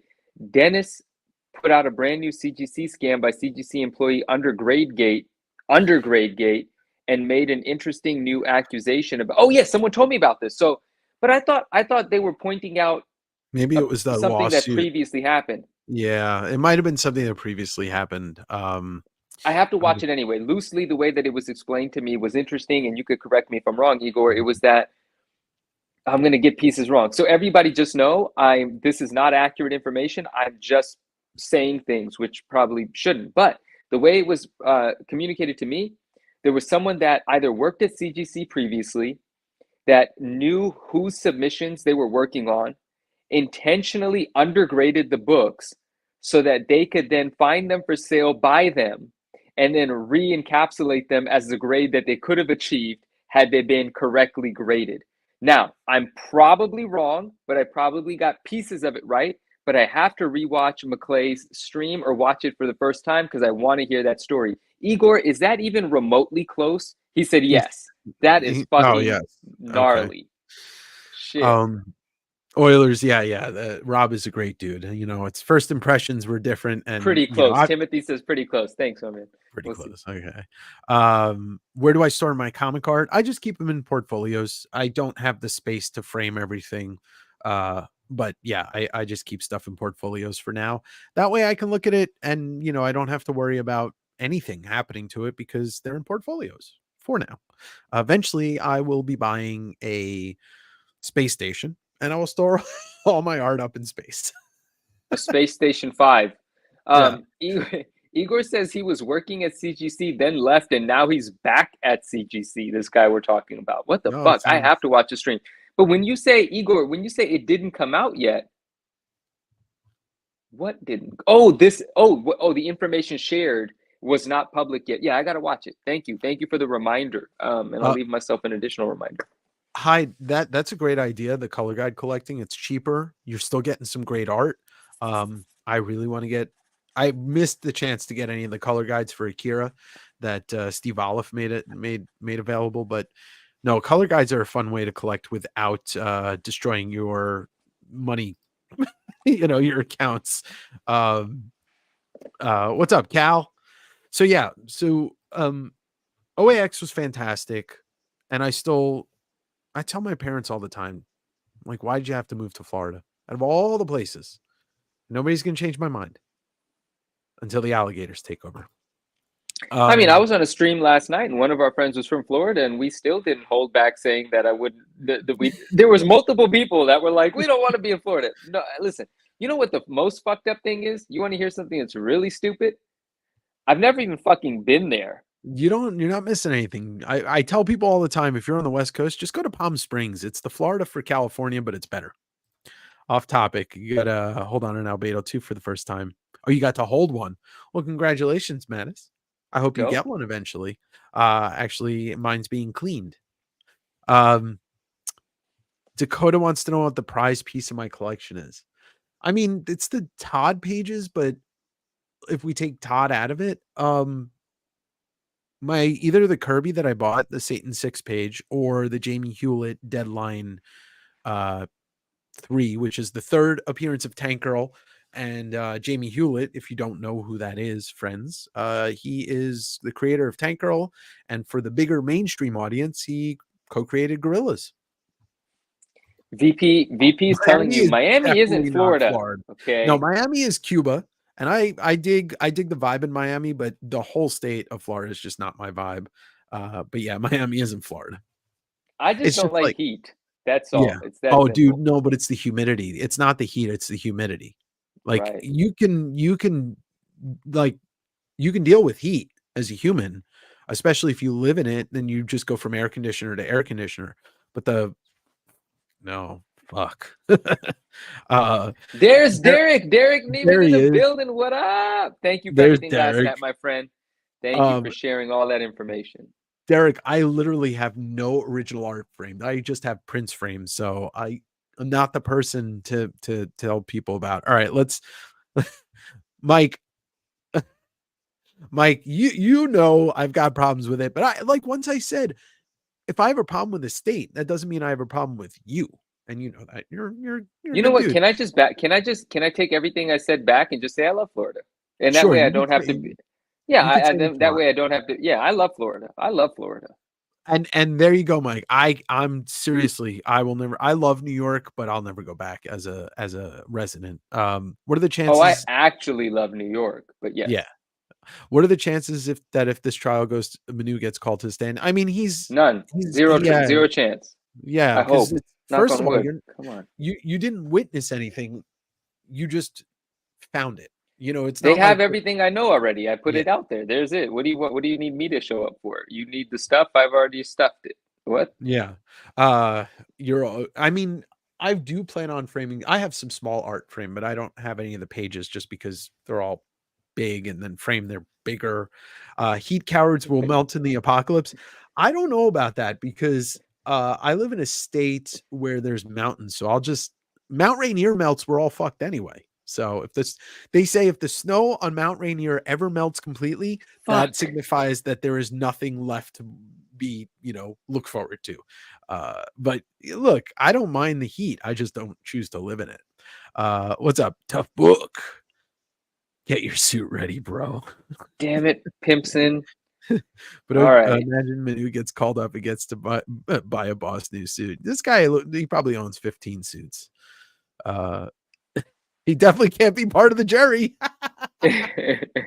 No, well, because it's not first of all, I don't know shit about. It's still there's still a law. jury, whether it's silver or criminal. There's still Is there's there still a going to jury be in civil? I don't fucking know either. I But think it's just decided by a judge. But no, correct me if I'm wrong. I mean, it made mention of a jury. So you guys talk. I'm going to pull up every mention of a jury in here. 1 second. Either way, Manu's not getting called to the stand, so stop teasing him because now you're going to just give him a complex, and It says complaint, demand for jury trial. Like okay. That's the top line in the All whole right, fucking. So the 9.9 takes the stand. Show us the slab where Zanglor touched you. All right, this is devolving into they don't need an unanimous. Okay, so that's what it is. Yeah, there's gonna be an auto tune and like a black screen, like a shadow on his face. He's gonna be like one of those great Todd McFarlane panels where it's like you could like where the Hulk, where you could see his teeth and like the whites, but nothing else. That's gonna be Manu on the stand. All I know is that he sent me these messages. Anyway, speaking of Todd, dude, do you remember? Do you remember? Like 2 weeks ago, I had Todd McFarlane on the channel. Isn't that crazy? I'm still like processing the fact that I had a 90-minute conversation with him on the record to share with everybody. Yeah. What a moment. What a moment it was. It's one of my favorite interviews of Todd McFarlane ever. Like when you watch that interview, you get bits that you've never heard before, stories you've never heard before. And that was quite amazing to me. So I really enjoyed that. Thank you. I like when he gets passionate about stuff, man. I like that whole area where he's talking about being an asshole. Not him, but if someone is an asshole, I fucking love that area. Oh, it was great. Yeah. That was terrific. I hope to have him back on, obviously, and to talk more about current Spawn stuff, but to just have that experience and in the last couple months also have Eric Larson on and the interview with Japan Book Hunter and obviously the Matt Nelson interview. Like a lot of things are moving faster than I can really process. You didn't interview Matt Nelson. You got lied to by Matt Nelson. Dave, get the fuck out of here. I'm just right. See you later. Oh, he did. He kicked himself off again. This is like Dave has turned a new leaf. Like he would never. He kicked himself off. Typically, he would just say "fuck you, Manu" and kick me off. That's amazing. New Dave, new day, new Dave. Wow. Well, let's put some good karma out into the air. There are a bunch of interviews that I'm trying to get from OAX, Mike Allred, and Jim Mahfood, and Bill Morrison, and Matt Wagner, and David Finch. So, if there are people out there that, have connections to any other artists like Bill Sienkiewicz or Stephen Platt or Mark Silvestri or even Rob Liefeld, I would like to get them all on the channel. I would like you to interview Derek Neiman on the channel. I'm okay. He's Derek, draw a comic. I love seeing Todd's face light up when you showed him some of those obscure published pieces that he forgot. Yeah, that was a moment for me. I didn't know how well it would go over, and I'm obviously. I like when he called you a stalker. Yeah, he said you're either a stalker or you're hardcore. The Akira story was fantastic. The Ken Stacy painting story, and then the story about that was awesome. The Ken Stacy. Should we? I want to tell it, but just watch it. Yeah, that was amazing, and it's early in the episode too. It's not like you'll get to that pretty soon if you press play on that. Yeah. Yeah. Am I going to get the 351 per store? If I have the opportunity to buy it at a decent price, I'll probably buy it. I'm excited to check out 350 and all the stuff that's changing. So I would Swag like did a to video read about- go ahead, please. Yeah, you read it. You read it. Oh, okay. So Swag did a video about the second CGC lawsuit, and in the second lawsuit about reholder scam, CGC is suing two people, not one. Hey. Oh, Swag's in here, but I want to read. Swag, hey, I hope your stream went really well, my friend, and thank you for being here. Reholder scam is suing two people, not one. Is the names on the lawsuit is the person you dealt with about the real? Yes. Quite frankly, yes. And the reason they're tuning, well, not quite frankly, it's just the truth. Zanello is Zanglor. It's so weird that we're able to talk about this now publicly because it's public. Yeah. So Zanello is Zanglor. Bree Riva, feel bad for her. I don't feel bad. Wife. Well, you know what I'm saying? Like that's his wife. Apparently that's his wife. And it was her name that was on a lot of packages that were shipped to people.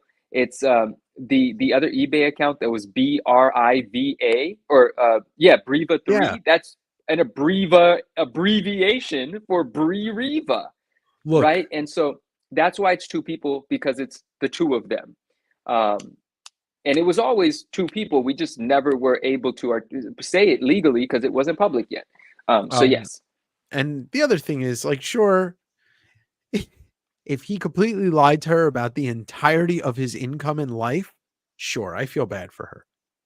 Honey, why are we taking these really expensive trips? Look, a scam can be perpetrated by one person, but we know allegedly to everything I've ever said. Thank you, Jose. Allegedly. Shit. Yeah, yes. Allegedly. Yeah. Oh. Yeah, I mean, we can also just delete this after tomorrow. Yeah, I was thinking about that. Like, the only way to kind of top myself on the Todd interview is to, seance with Kirby, a seance with Stan Lee. I mean, honestly, to me, the only way to top the Todd interview, one, won't ever happen. Alan Moore's not coming on this channel to talk about comics. Frank Miller or Neil Gaiman. That's it. Those are the only two people I could think of that are gonna top it, or for an interview. But no, Igor, we were just being silly. I mean, we were just being facetious. Yeah. She wouldn't be in the and who knows? Maybe she didn't know because she only allegedly knew. Eastman would be great, Derek. I reached out to him on his website, but got nothing, so I'll have to double back. And I love the idea of talking to Kevin Eastman, but personally for me, Todd is a bigger get, but Eastman is up there because he's Kevin fucking Eastman. The only way to one up a Todd interview is to get another Todd interview. There you go. Claremont would be nice. I'd love to talk to Claremont. I probably don't have as vested interest in him as a lot of other people do, but still, it's Chris Claremont. Yeah, exactly, Leon. Gaiman would be fantastic. I got to get far enough away from the Todd interview. I don't want him disliking me for having Todd on. Loyalty's big to McFarlane, man. You gotta, Yeah. Although, for Todd, both of them also probably know that Neil Gaiman knows that Todd is a big name in the comic industry, and Todd knows that Neil Gaiman is a huge name as a writer. Otherwise, he wouldn't have hired him for Spawn 9. So, facts. An AI conversation with Stan Lee. But yeah, so it's been a very wild week. It's kind of hard to keep up with everything that's been going on, especially with, it's like I thought we were not done with the CGC thing per se, but I thought we would have to do a lot more work before something like this happened, and then both of these things just dropped, and they're obviously, look, we probably caused both things to go public. I think there was an amendment on the other lawsuit that came up after the slab scandal was exposed. I think that's what I'm led to believe. But here's the other thing. I want to talk about this real quick. In the other lawsuit with the two employees, okay, they our friend Comic Wiz had uncovered an article about CGC when they first started. That said something about their policy was no employees are allowed to grade and sell comics. And then this lawsuit happens And this whole thing, and they amended their fucking employee policy to you can only get 20 books graded and you're only allowed to sell 4. What the fuck is that? Yeah.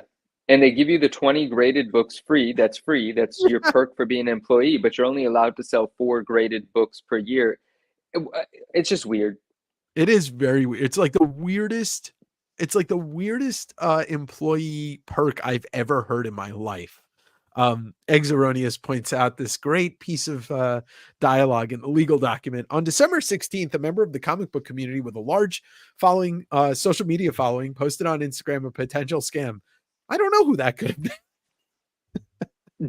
That was hilarious, man. I couldn't believe that. That's man. so cool, though. That's cool. Eggs, what's going on, man? Yeah, Reef, Brett Booth taking over Spawn. I'm excited to see it. Like, I haven't read Spawn a lot in the last, X amount of years. I went back and read the first 75 issues like a year and change ago, but I'm gonna just jump back into it and enjoy what's going on. When are we getting a Comic Tim interview? Comic Tim, I think I left him in Florida. Sorry, Tim. So he's got to take a train back. Maybe we'll get a road trip video from him. Whoa. 4 books that somehow are missing from some submission. Yeah, that's the worst part about it is they were stealing other people's books. You know what was so funny? Soul, what up? He's got a message. I'm gonna read it. I just saw his name though. I wanted to say what up. What's hella funny is in the lawsuit from yesterday, there's an area that says it says on December 16th, the information got out. 2 days later, Zanello was realizing that his fraud was unraveling, and so he called CGC customer service because there were 3 other books going in for Reholder that were at CGC already.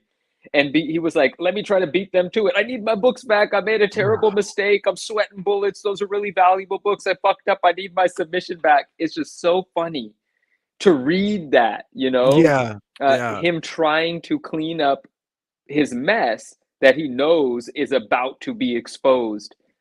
I want to hear those phone calls. It says the calls are recorded. I don't. I mean, I do, but I don't, Hilarious. So Soul said, when I worked at Nike, we couldn't resell whatsoever. Makes sense. We also had a different website that allowed us to get substantial discount and only family of ours could have access to. And that's like typical for a big corporation that's a retail. Like, I know other people, I have a friend that works for a big clothing company and he gets the same kind of idea. Like, they get X amount of like free clothing per year and a dollar amount, and that's it. And they are, he told me, he's like, dude, you can never sell this stuff if I give you anything. And I'm like, that's fine. I'll just donate it. It's clothing, whatever. And the clothing that he's gotten for me is amazing. Wow. Nerds Pub, what up? Yo, what up, Nicky baby? Nick was at MegaCon Orlando this weekend, which I flew out before it started, but I went to MegaCon like a decade ago, but I heard it's a shit show right now. Like, I heard the aisles we can talk about that, Igor. The aisles are real narrow, and they're just packing as many people in there as they can. And that's why I don't go to Comic Cons as much anymore. I don't really feel like, look, I used to go to the Javits Center. I used to go to New York Comic Con all the time. And you're literally bumping into people like with your face, it's like, it's too much. Yeah. Just on the topic of company perks, strictly a listener here. No, sold. Totally. Can we talk about the part where eBay is in the building? In the building. That just means he left out a U. I'm going to take this one if you don't mind. I spoke about this yesterday. It's very simple. It's not. Can you? Thank you. It's eBay does authentication through CGC and PSA. So when you sell a card on eBay for over, I think it's $250, it automatically has to go through authentication. And I forget which ones go to PSA and which ones go to CGC, but that's all that is. The eBay department at CGC is just the department that gets in the cards that are sold on eBay, not by CGC, by regular people, and they authenticate them, and then they ship them to the buyer. So eBay's authentication department is contracted out to both CGC and eBay. That's all that means. So the wife in the husband and wife duo from the previous lawsuit just worked in the eBay authentication department. If you read the lawsuit, it sounds like they buy comic books from eBay and then grade them. That is not what happens. No comic books from eBay go into CGC. It's just cards getting authenticated. That's all. And she was still selling stuff on her eBay account up until the point, at least, that I heard about the lawsuit and her art. And I'm going to use quotes for that. Yes, I remember when Todd and Gaiman were friends. That's why Spawn 9 exists. They need to make a CGC Scandal, the movie. You know what would be great instead of that at this point? Mainstream media picking it up. Yeah, that would be great. and I thought about that yesterday, as on YouTube, this thing showed up on my feed where like a comic book store owner that owned like 3 or 4 comic stores had like 3 or 4 of his shops robbed, and it made the local news. And it's like, if anybody would actually call their local news station and talk about this, it would become a story. We would have to reach out to the press, though, I think. Derek said something to keep an eye on. The 2 defendants opened in new LLCs in Vermont and Arizona around New Year's, and Comic Station guy did too. Yeah, probably trying to hide personal liability. I don't know how LLC works, but obviously it's a limited liability company, I guess, corporation, whatever. Look, and I'll say this, I said this on a couple other places. If you bought a book from Comic Book Station and it's graded, look at it again. Well said. Yep. Soul, we get sample shoes, clothing, crazy stuff that was limited produced. Yeah. And that's typical for a clothing company, a big one especially. But that's the thing. If they find that you're selling this stuff, usually there's a penalty to pay. Either you lose your job, or they handcuff you and put you in like a mask with a rat, and the rat chews through you or the mask. Oh wait, no, that's a medieval torture. Zanello allegedly calling CGC to clean up his mess is like that episode of The Office where Kevin spills the pot of chili on the floor and tries to scoop it back up the floor. Yeah, that's a great way to put it. Nick, this is shitty. I'm sorry, man. Yeah, what happened? No, he just said someone shoulder checked Sky, his wife, and ruined their print from Rose Besh for their daughter, because there's not enough room to walk around. I'm sorry to hear that. Yeah. And the thing is like when you're at a con, I'm a Terminator, right? I'm walking straight. I got a beeline, and people are looking at everything, but they're still walking, and they walk right into you. It's not fun. Jose, I'm going to get to that in a second. Wait, what happened? What did VP say? I'm just looking. I'm back up on the chat. I'm reading my chat. From my understanding, graded cards go to PSA and raw. You might be right. So every time I say it's weird that CGC gets to authenticate their competition's card, that's probably not what happens. The expensive raw cards go to CGC. The slabbed cards go to PSA. But that means CGC's graded cards would go to PSA for authentication. Yeah. So your competition still authenticates your shit. That's fucking weird. Let's just say this, Armando, I'll play Manu and Manu will play me, and that'll be it. Perfect. All right. Political tie-in for news to pick up. CGC slabs have holes bigger than the southern border, something like that. Jesus. What's with Wizard 1 prices falling dramatically? Manu, so brief. Let's keep it brief. We don't need to talk about Wizard 1 for 25 minutes.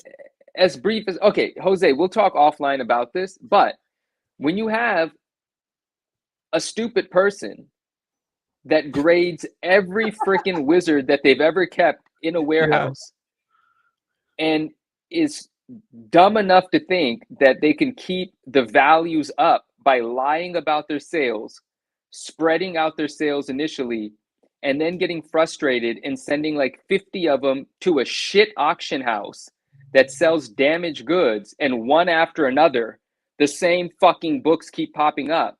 And after they get returned because customers realizes they're fucking damaged, and then they list them again, and then it sells for less than the previous sale, but all the sales get recorded, and then they get returned again. Well, that's the result of stupidity and no integrity. That is what happens. So you have this consignment page on eBay selling file copy after fucking file copy, And that's why I say file copies aren't the ones to go after. It's the ones that are not file copies, the naturally circulated copies that survived in high grade. Those file copies came out of the Seamus family's warehouse as soon as we started creating a market for it.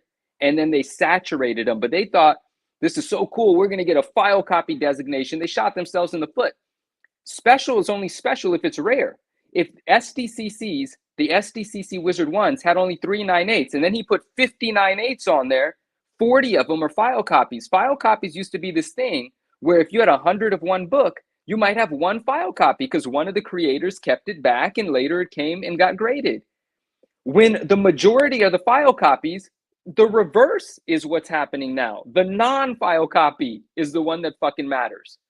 And so a lot of file copies have come to market and the market's low as it is. And that has absolutely affected it. But I will say, Jose, and it was a private sale, but still, I sold one of the truly rare ones, a 9.8 Newsstand non-file copy. I got 12 grand for that. That is not a bad sale, but that's a book that you just can't buy anywhere. You cannot at the moment find a 9.8 Newsstand that is not a file copy, point blank, period. And so that's why I was able to get that, because I'm sticking to the actually rare stuff that no one can trickle one after another onto the market because they don't know what the fuck they're doing and they don't give a shit. How are the people responsible for Wizard completely not giving a fuck about protecting the value of something? Sorry. Because they're fucking greedy. They've always been greedy. And as a running theme through tonight, when you get greedy, you fuck everything up and you get yourself into a fucking pickle where you're not making money anymore because you're a greedy son of a bitch. Awesome Keys, exactly. Awesome Key Comics is with us. Check this out. He goes, exactly. That was my purchase. Returned the damaged copy. He didn't refund, had to dispute through eBay. He didn't refund me the listing. He had to dispute through eBay and then put it up again for resale with no comment or note of damage. And also, it sold for $400 less than when Awesome Key bought it. And those are recorded, and that's going to get returned again because no one's going to accept it. The bottom's broken off the fucking thing, and then it's going to sell again for even less. So what I would say is use these fucked up comps to your advantage. And when you find an actual worthwhile Wizard copy to buy that's not a file copy, use these comps to your advantage. And if you want to have them for the long term or have them because the prices are so low now, it's time to get them. That's what I would say. Being greedy doesn't get you anywhere. The Shameless Brothers should know that. They used to have a really good magazine until they got greedy. All right. So David said local Sarasota news is one step above public access on a good day. I do not dispute that fact. What was I going to say? Cal, I'm not going to Short Box, then I assume Manu isn't, but I can't speak for him. No, I'm not going to be going there, but I wish their show to do really well. Someone said who was damaging them. It was Jabe's Creed, and I think they were talking CGC's encapsulations were damaging them. The funny thing is, because Wizard magazines are very heavy, and when you're shipping them around, the inner well oftentimes gets snapped and broken. And so there are a bunch of ones that are being sold through Probstein right now that do have broken encapsulations, and they just don't give a fuck. So they get returned and sold. Probstein's known to be shitty. I mean, yes. Look, it all files under the guise of telling everybody out there, including myself, just don't jump into buying something because you want it without doing proper research. Ask a friend. You can always ask me or Manu. I mean, look, I've got a Discord for a reason. People post stuff in there all the time. Should I buy this? Is this worth it? Somebody will chime in. You know, I have nothing. I don't have any Wizard ones for sale that are 9/8, but Manu probably does at any given point sometimes. And you can always just hit him up and be like, hey, should I buy this? Look at this. And Manu will be like, are you fucking stupid? No, he won't say it that way. They'll be like, nah, I don't. I'll get it for you cheaper. Or, no, you can wait. There's more of them out there. And Dave's hella right. Like, I love those conversations where we put our head together and decide, is the one on the market the right one to get? Or, I say, should we wait for one? Because that's how I look at it. Like, if we have a relationship, should we wait for one? If I see something that might work for you, I'll work that out for you. But or if I get one and I'm aware that you're looking for one, we'll work that out, right? And it's not to say that file copies don't have value, but you have to know what you're dealing with, right? Like a newsstand file copy still has some value, But when the person holding them all sells them all at one time, it fucks up every value. And that has happened. The SDCC is the one that's really flopped over. Majority of the graded, high grade Wizard 1 SDCCs are file copies. So you definitely want one that isn't. Or you want to take advantage of the prices and just hold on for long term. I don't mean to say the file copies don't have value. They do.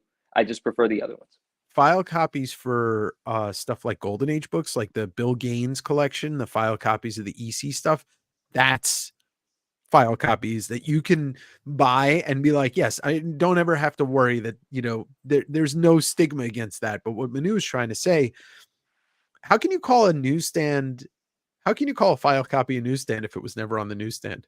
That's my favorite. That's my favorite sentence. Is a newsstand even actually a newsstand if it was never on an actual newsstand? Because if your newsstand copy, which we love newsstands because they had to survive a very rough sort of existence, and in high grade, we appreciate them because they're the underdog surviving.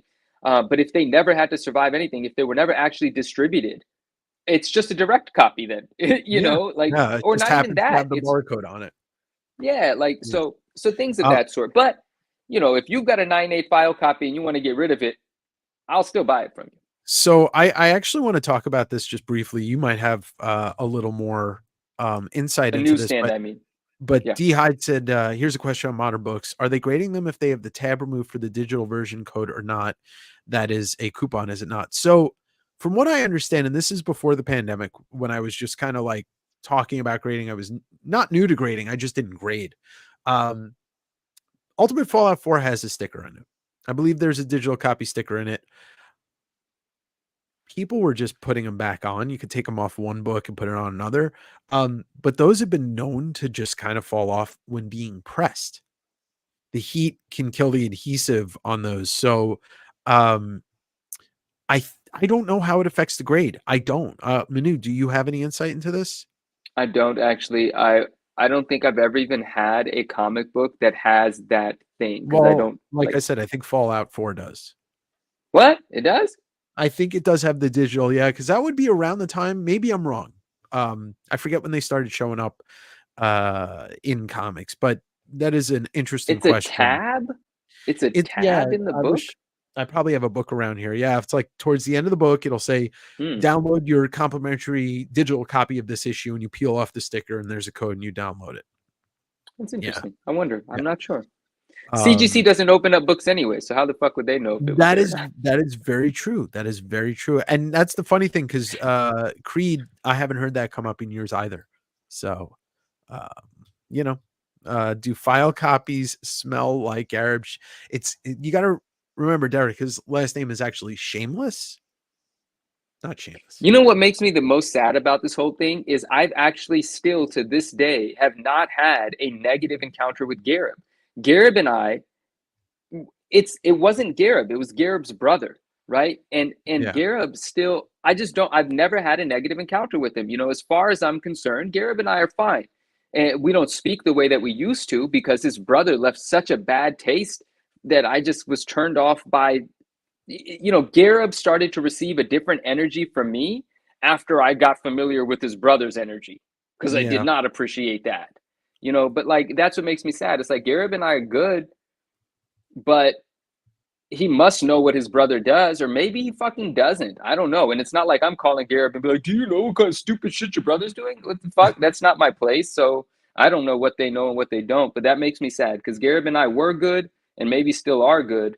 But yeah, his brother rubbed me the wrong way. Pad Bear, I did talk about this before, and I probably didn't emphasize it enough in the video, but you could go to OAX and get some art and not destroy, you know, your bank, break your bank too much. But yeah, buying original art can be very expensive if you have expensive tastes, and a lot of us do. But like I said, there were free sketches there. Everybody was approachable. You know, the way that comic art fans Bill Cox and Kazra set it up was to have a convention that people could buy cheap art.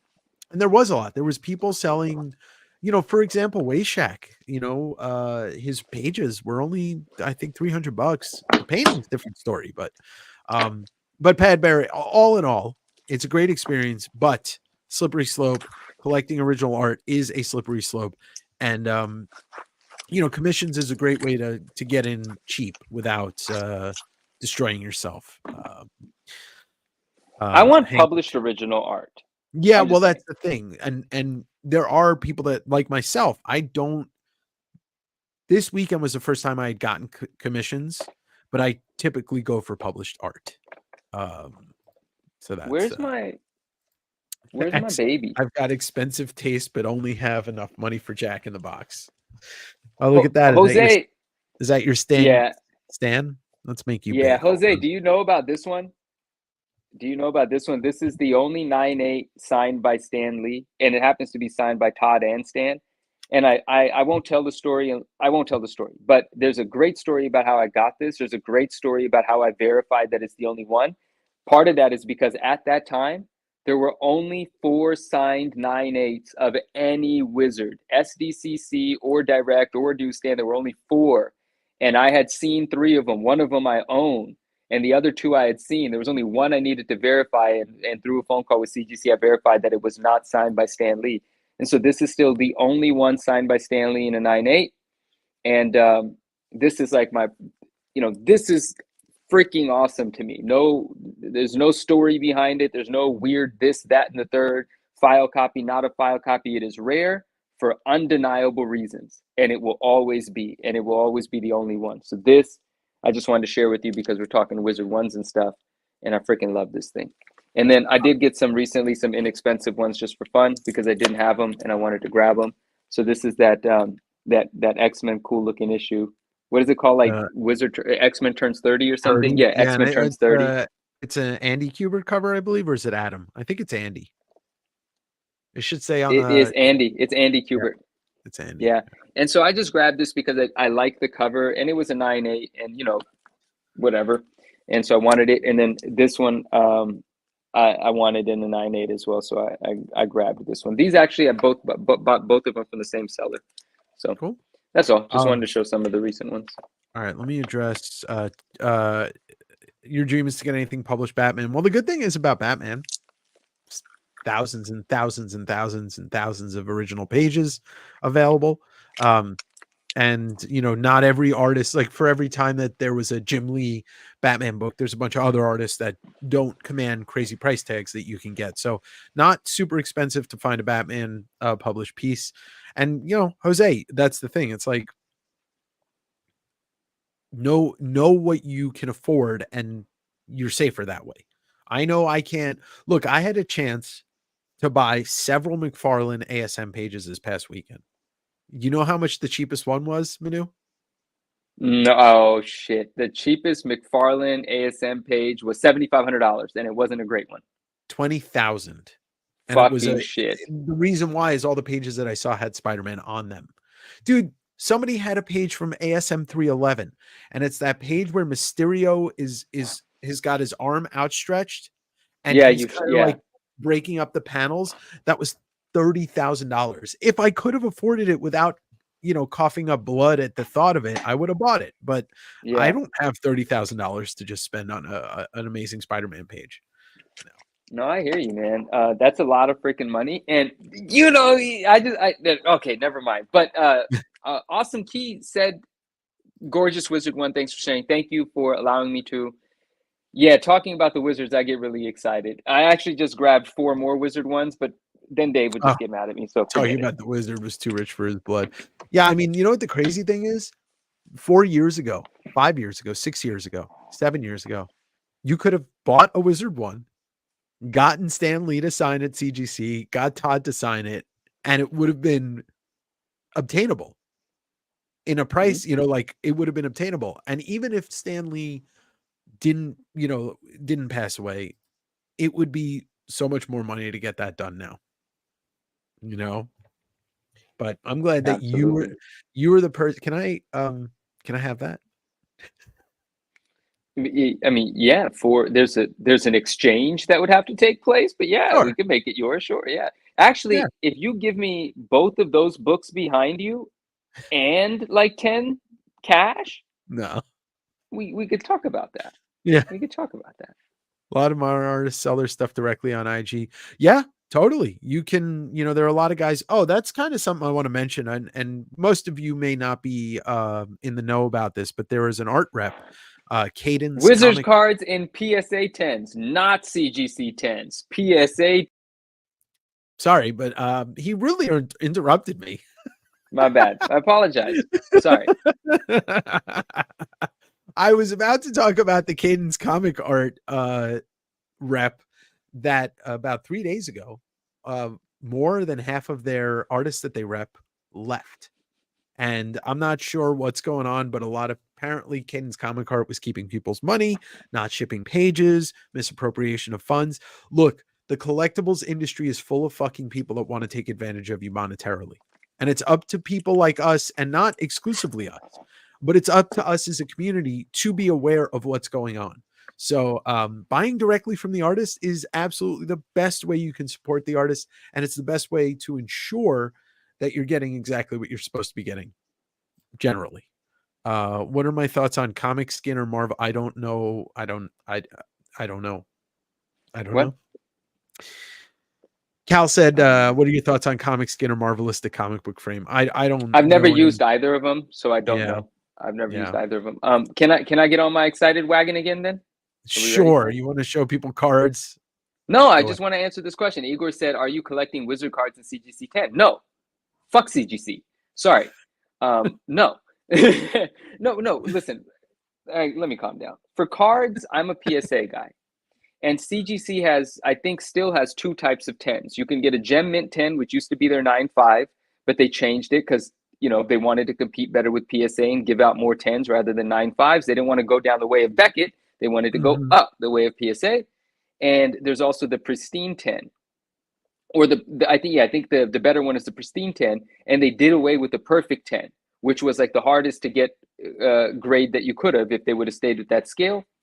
If someone is selling any Perfect 10s just for like the oddness of that and what that really represents and how they've done away with that, I might, be interested in picking up some of those. But I do not really necessarily care about the CGC Slab. And I think PSA is just fine. And I like it. And I understand that a PSA 10 is an imperfect card. But that's the same way the CGC Gem Mint 10 is an imperfect card. It would be a BGS like 9.5 or something. And the only CGC slabs or wizard cards that I have is because prior to them actually allowing these to be graded, we have a friend named Norin who works for CGC. And when they first started grading Marvel cards and stuff, they were doing a test run for image cards. And this is obviously the Wizard promo image card, and it's a really tough grade. So I have two of them graded in the CGC slab because it was a test run for them. I have that. This is an actual sample slab. It says sample. A request. Show the Venom 10s, Manu. There's one of them. There's the other one of them. There's the other one of them. And then this one's the 9. Oh, sorry. This is the 9. This is the 10. Of this card, which is Venom's first time ever on a card type item. This is the sticker from 1988. The same image was used in 1989 on a card. I did have that. I did sell that. But there are only 4 10s of this, and these are 3 of them. But I think 2 of these are sold now. I'm not sure. I still have to follow up with the individuals that wanted them. But if you want to lay claim to one of these, let me know, because there are 4 10s. I have 3 of them. That does mean 2 of them are for sale. And this is one of the 9s. All right. 2 things. One about that, but one about this. Reef bought a published Gunslinger page, and you can buy a lot of Brett Booth stuff from Clan McDonald. And then Jason chimed in about the Cadence comic art situation. It is kind of nuts, and a lot of people weren't getting the commissions that they ordered, basically taking people's money and not giving them what they ordered. And with Manu talking about cards, I think it's not a pretty 100% sure bet, but I think me and Manu are going to do another card sale next weekend. My chair makes a lot of noise. Ooh, next weekend? Okay, cool. Either next weekend or the weekend after. But look, me and Manu are going to do a card sale again on this channel in the next couple weeks. And we'll announce it with plenty of time. So y'all are, if you're into it, and you know what Manu likes to say, it's kind of the goal is, even if you're not ready to buy cards, come hang out and learn a little bit. Yeah, talk about cards, geek out with cool artwork with us. Look what Mattis said. Mattis, I love this comment. He goes, it's PSA or nothing. I don't collect cards. I love that. So Igor's asked, do I have any Black Label 10s? I do not. This is the only BGS slab I own, in fact. This is the only BGS slab I own. It might be the only one. Chances are. Yeah. And that's the it's Ron not Friend. even.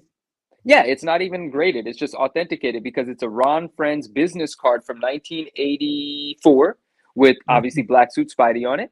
And it's signed on the back. It says "Best wishes, Ron Friends," and I think it's awesome. And that's the reason it's Beckett encapsulated, because the autograph needed to be authenticated.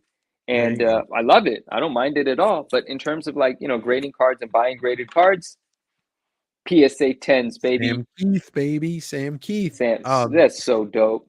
And look at Venom on the back. Look how sick he looks. Yeah, I love Sam kidding Keith. me? I didn't get to see. Albert Moy wasn't at. Albert Moy is a rep who does reps Eric Larson and I believe Sam Keith also, but I didn't get to see any really dope Sam Keith art, save for like one or two really expensive pieces at OAX. Recently picked up a House of Mystery 236 splash page by Kirshner and Neil Adams. I'm assuming it's Neil Adams.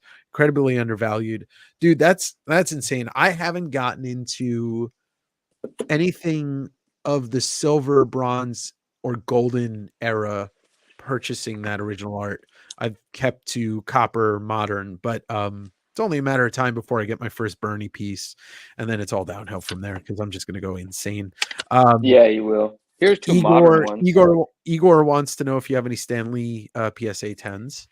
I mean, the only card that I really think about when you ask that question, because there are a few, but the only ones that I've ever had are from 90 MU, the Mr. Marvel card with Stanley's face with all of the other elements going on. And those come and go from my collection.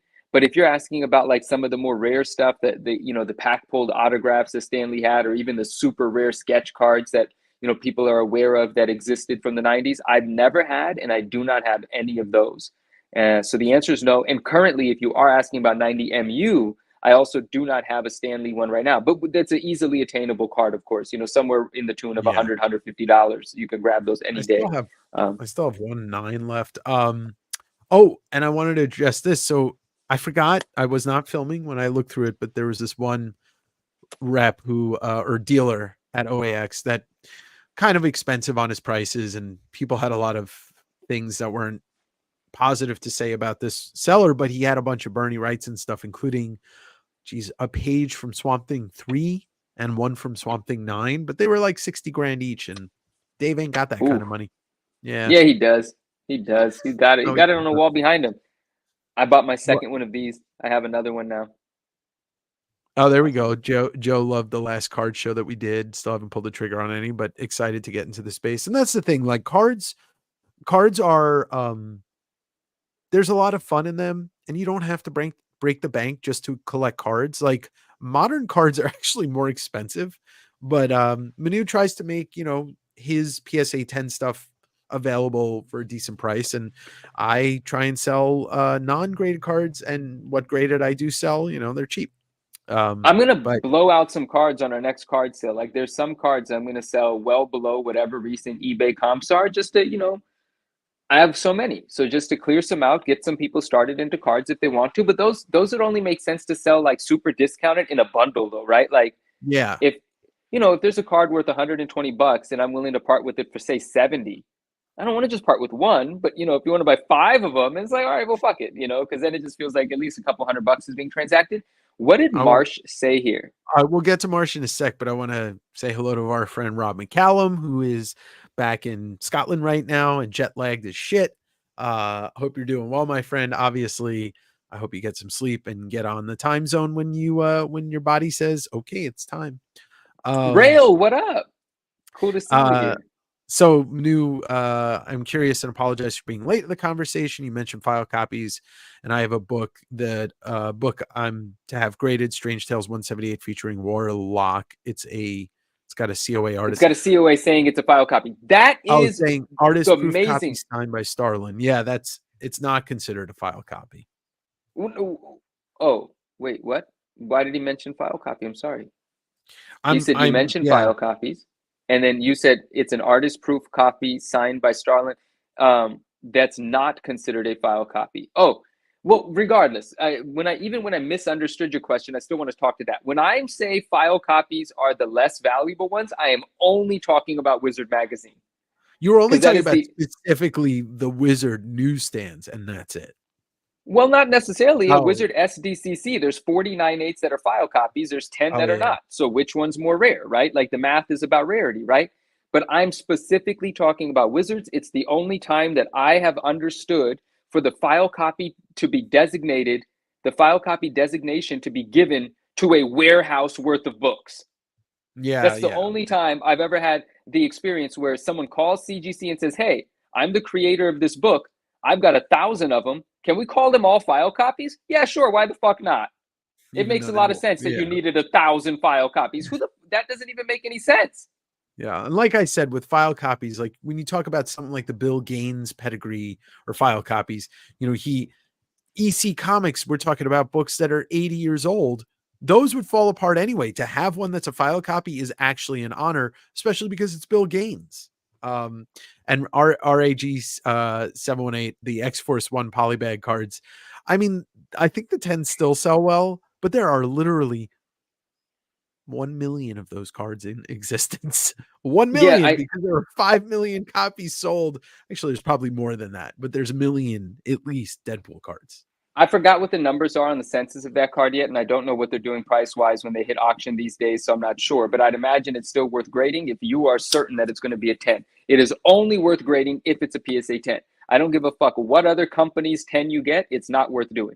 Unless you get a Beckett Black Label 10. Then it's definitely worth fucking doing because it's most likely the only one ever. Sure. But and it's a very tough grade, that card. Yeah, it is, because they were produced like shit, they were cut like shit, and they were polybagged. Igor said some nice things about you, about having the same Thank you, taste, Igor. but not having the cash. I want to, Dr. Plagueis, I won't be vending at Emerald City Comic Con. I will probably be there Thursday and Friday hanging out. But my buddy Dave Correa vended there for, I don't know, a decade straight. And even though he stayed at my apartment so that, you didn't have to pay for a hotel, like, to vend at ECC, you're already down like $3,000. If you factor in all your costs, and I'm just not into it. I will be vending hopefully at Washington State SummerCon this summer, which is fantastic. I put in my application like a month ago, so hopefully I'm in there again. But that's, and then also for local people in the Washington or Tacoma, Seattle area, I'm doing a small con next to via Destiny City Comics on February 17th. So if you're going to be in the area, come by. There's going to be like 20 dealers. It's going to be comics, collectibles, all that stuff. So it's just a one-day show. And then Rail said, I got my first Gaines file copy. I think you being in the chat is what triggered it. Me knowing that took me a few months to pay it off, but it came with the original paperwork. Yeah, and that's so cool because it's Bill Gaines. It is Bill Gaines. He is the mastermind. He's the son of Max Gaines, and he is EC Comics. And so it's a special. It's like having one of the Stan Lee file copies. It's a special thing. I want to show you guys. Stephen Seamus, what happened? Not so special. And you know what? It's good that they did that because it allows me to say, I don't want those ones. Like they're all identified. And he was actually pushing for it to be like an actual pedigree. He wanted the label to actually say pedigree. And they were like, we're not going to do that for you. But when you look up the cert numbers, the designation of file copy is in this criteria column that says pedigree. And then it says file copy. But they didn't actually grant them a pedigree. In terms of like interesting cards, I want to talk about something real quick. So there's these things you can buy. There's these white envelopes. They're not quite the size of a comic book. Yeah. And they're called keepsakes. And there's a few McFarlane keepsakes and there's a Bagley keepsake. The Bagley keepsake has Carnage on the front of it. It has a bunch of like cool pieces of art on the inside. Some things look like uncut art. And there's this random prismatic Venom. It has no indication of anything on the back.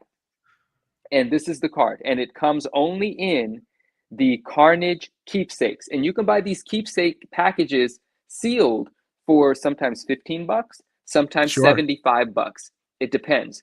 Can you show the back of that card? Yeah. Oh, Symbios by Nature, what up, my man? And so why are you asking for the back? You already know the back. Are you about to educate me about something? Black Goo, I ain't seen you in a minute. What's going on, my man? So Yeah, really quickly, Manu's about to blow up the spot for so many people buying those. Well, yeah, get to work buying them because once I tell you what I'm about to tell you, if you guys don't know, you're about to say, "Holy shit!" So RMS, he might be with us, good friend of ours, grades cards. He understands cards very well. I bought this card from RMS, and he's cool. He's cool. And so RMS took his finest version of this because he bought keepsakes for this card. Keepsakes are cool no matter what. You should keep some safe and open some and have fun with the insides. That just sounded really absurd. Yeah, I mean, I do that with all my victims. So he sent this to PSA, got the 10 on it, and it was the only 10 because first, it's a little known card. It's also a tough grade, but watch what happens now. List it on eBay for $2,000 or best offer. It sells quick for $1,000 bucks. Now, obviously, that's 50% of the asking price, but the asking price is set just because you don't know what someone's going to pay. That card selling quick for $1,000 is fucking awesome. That is definitely worth tracking down hard to find high grade versions of this card. So I just wanted to show this because no one's ever really seen this except for everyone that RMS has shown it to. And I love that he did. But what a sick card. And it's very difficult to know where it comes from until you know. But now you guys know. And if you grade a 10, I want to buy it too. But I don't want to pay $1,000 bucks. So sell it to someone else. Fuck it. And the more you know. Anyway. APOC Crack, what's up, brother? APOC Crack, what up? Spokane Con could be fun, but it's also it's 5.5 hour drive for me through the mountains. And it's like I don't here's the thing about me doing cons. When it's 30 miles away from me, I can go home and sleep in my own bed. I can have a comfortable night. If I need to get more books, I can get more books. I don't know if I want to sink days and money into doing cons because they're a lot of work. I envy the people that have like a lot of help when they do cons and that are set up. I'm still big screen shit. And set up to do a con every couple of weeks. That's just not me, but who knows? We'll see. SummerCon's been great. I'm excited. Armando, a file copy, just very quickly, is let's say you're a publisher of comics and you publish one comic every month. You get 25 copies to keep as an archive. That's a file copy. So they're uncirculated copies that are usually given to the publisher or people involved in the book. So there you go. It would be hilarious seeing a gold label with the Shameless pedigree on it. I figure since we talked about keepsakes, it doesn't make sense to not show them. Yeah, so my bad. My McFarlane keepsakes are too far away to grab. Sure. They are comic book size because I actually have them bagged and board in comic books. So this is one of the McFarlane ones, right? So it's Spider-Man Keepsake Collection 2, and it's obviously McFarlane art. And then it tells you what's in it. Go ahead. Who's McFarlane? I don't know. I think he was just someone that made postcards for Hallmark. Oh, okay.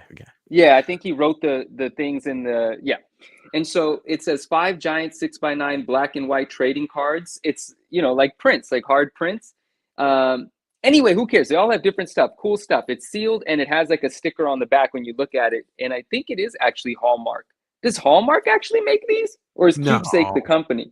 Keepsake is the company. There are some that were made, I think, in the I'm gonna show you all of them. That really? The Image ones come with autographs. So the Jim Lee one has an autographed one in it. He found a sharper image. Exactly. That's right. There you go. So exactly right. So here's another McFarlane keepsake. I think this is obviously series 1. The interesting thing about this one is there's 2 versions of it. It's the same thing, but you have the numbering handwritten, and then you have some that are stamped. Because that's a proof. It's a proof set. So it is different then, huh? Yeah, it's a proof set. That's like a file copy. I got me a file copy. I love that. And then this is the Bagley one. That Prism card. How sick is that? Yeah, dude. I saw this is the Bagley one. I think it was on the video. I hope it didn't get cut out, but it's possible. There was a Bagley piece I almost bought, which was it was a cover for Ultimate Spider-Man, like 80 something, but it was a unpublished version of the cover, but Bagley had done it complete. I almost bought it, but I like Mark Bagley, but he's not my Spider-Man. He's not my Spider-Man artist. Like he's the third. Well, he's not. Todd and Eric Larson are. There you go. Webbs. Todd Webb's McFarlane. This is my only McFarlane original art. No, that's great. That's great. What did Auburn say? People are asking about other lawsuits, maybe forgotten, but the well-discussed Myers versus CGC Company Heritage. Is that WADA? Is that related to WADA? Myers versus What did the question ask? You kind of CGC. mumbled it out, so I didn't know. You can Don't read it fight with then. me. I'm sorry. Yeah, I will read it. I'll read it. People were asking about other lawsuits, maybe forgotten, but the well-discussed CGC forums, Myers versus Certified. I don't know that one. Heritage case. Oh, is that must be? No, I don't know that one. I know the WADA. Yeah. I was imagining it's not WADA. Yeah, I don't know this case. Yeah, I'm not sure about that either. Symbiotes by Nature said, are those still sealed? Yes, those ones are sealed. Yeah. Yeah, there's two of them. There's the Spider-Man one. I don't know. I don't have the other one. The first Todd one that you showed, I don't own that. This one. I own the other Series one. 2. And that's because it's not as cool looking, right? And so we don't like gravitate towards it. This is obviously the cover we love, but it's great to know that there's two versions. It's great to know I have both versions of it, that there's a proof and a non-proof, and then Series 2. But these are not difficult to come by. They're just difficult to come by super sharp. Sure. But they're attainable, like super attainable. Oh yeah, for because really they affordable prices. I mean, what do they make? 15,000 of them, 20,000. It says it on the envelopes. It tells me what number it is, but it doesn't tell me what number it's of. Oh no, it says a limited printing of 5,000. There's 5,000 numbered sets. That's not too bad, not for the 90s. Tim Vigil, baby. I love Tim Vigil. Not his art is not made for YouTube. I don't want to get kicked off, but I have a couple Tim Vigil portfolios. Mattis keeps his turtles in a box, filing cabinet. Does that make them? You got to feed them, Mattis. Otherwise they become dead.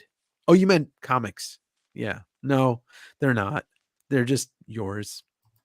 Random question for you, Dave. Do you have any plans to come back to the UK anytime soon? Well, Pad Bear, I appreciate you giving me some love for those videos.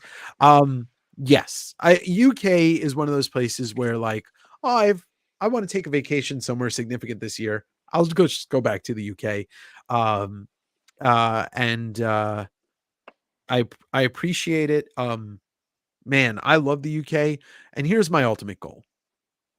I want to save up enough money in my life with my my financial manager right here, Manu, is going to teach me how to do that. And I'm going to buy a castle in Scotland in about 15 years. And I'm going to move there and I'm never coming back. Super doable. Shall be done. Yeah. But yeah, I love the UK and I can't wait to go back to do more comic digging over there. So we can't have a card sale right now? No, we can't. I'm not mentally prepared to sell stuff right now. That's why I asked. I just wanted to ask. But we will do one soon. So what are the chances Todd will pull 1,000 of them from his warehouse in the next? I mean, he probably has a bunch of his whatnot in his warehouse. Look, what I need everybody here that is a Davengerino is every time Todd's somewhere live, you can join his Discord, you can leave comments. You've got to advocate for me to go down to Arizona and film a tour of the warehouse while we pull out stuff for the whatnot sale. I pitched it to Todd. You know, he was probably just being polite. Oh, okay, bud. But let's make that happen. All right. If you're listening, people that work for TMP, Todd McFarlane Productions, Todd McFarlane, get this guy. I can be normal. I can dress nice. And I know probably more about Todd McFarlane's career than Todd McFarlane does at this point, as we found out on the interview. Right.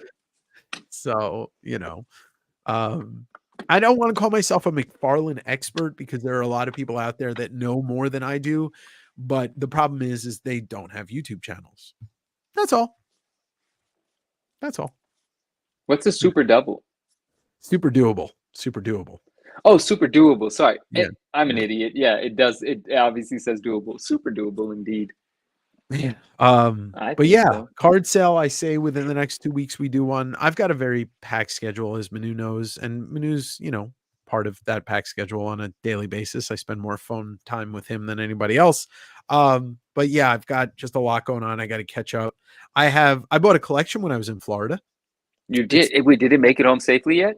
Yeah. It was 2 long boxes. I I basically what I did, I bought 2 long boxes. I broke it down into 2 short boxes, and I stored those short boxes at my parents' house. I took the stuff that was worth me bringing home. I shipped 3 priority boxes of comics home. They got here yesterday. They're all fine. And then I donated like 3/4 of a long box to a local charity shop. And Wow, no, there's some good stuff in there. There was a bunch of low print run Spawn in there. I don't want to spoil the rest because I think it's going to be next weekend's video. But okay. some of that stuff will probably be available this Wednesday. So if you're looking for that, come to the sale on Wednesday. I'm back West Coast Wednesday, probably 6:30 p.m. Pacific. That's usually the start time. Yeah. Armando, that's true. There can only be one. I am the Highlander. I will have a heart attack the second I enter the warehouse. You're probably right. You're probably right. Can I show my favorite card? Manu wants to show you his favorite card. He said it like he was a 16-year-old showing his best friend a card. So let's see your favorite card. Okay, look. 1996 Marvel Masterpiece. Hold on. Stop the presses. His favorite card is not a Spider-Man or Venom card. Okay, continue. It is. You'll see. 1996 Marvel Masterpieces double impact insert set. The reason this is a PSA 9 is because a 10 doesn't exist. It's an embossed card. You can see there. And the edges are always chewed up. It's a very nice set. Most of the cards out of the set are nice, but this is a very delicate insert. And this, as well as the gold gallery, are always really messed up. But this particular card doesn't exist in a 10. Look at that spider. Ooh, look at that. Wow, that's an interesting pose too. Hey, they covered up the parts that needed to be covered up. Look at that background. Look at how it looks like this majestic rainfall. Look at the street lights. There's a taxi cab somewhere back there. It is just gorgeous. Julie Bell.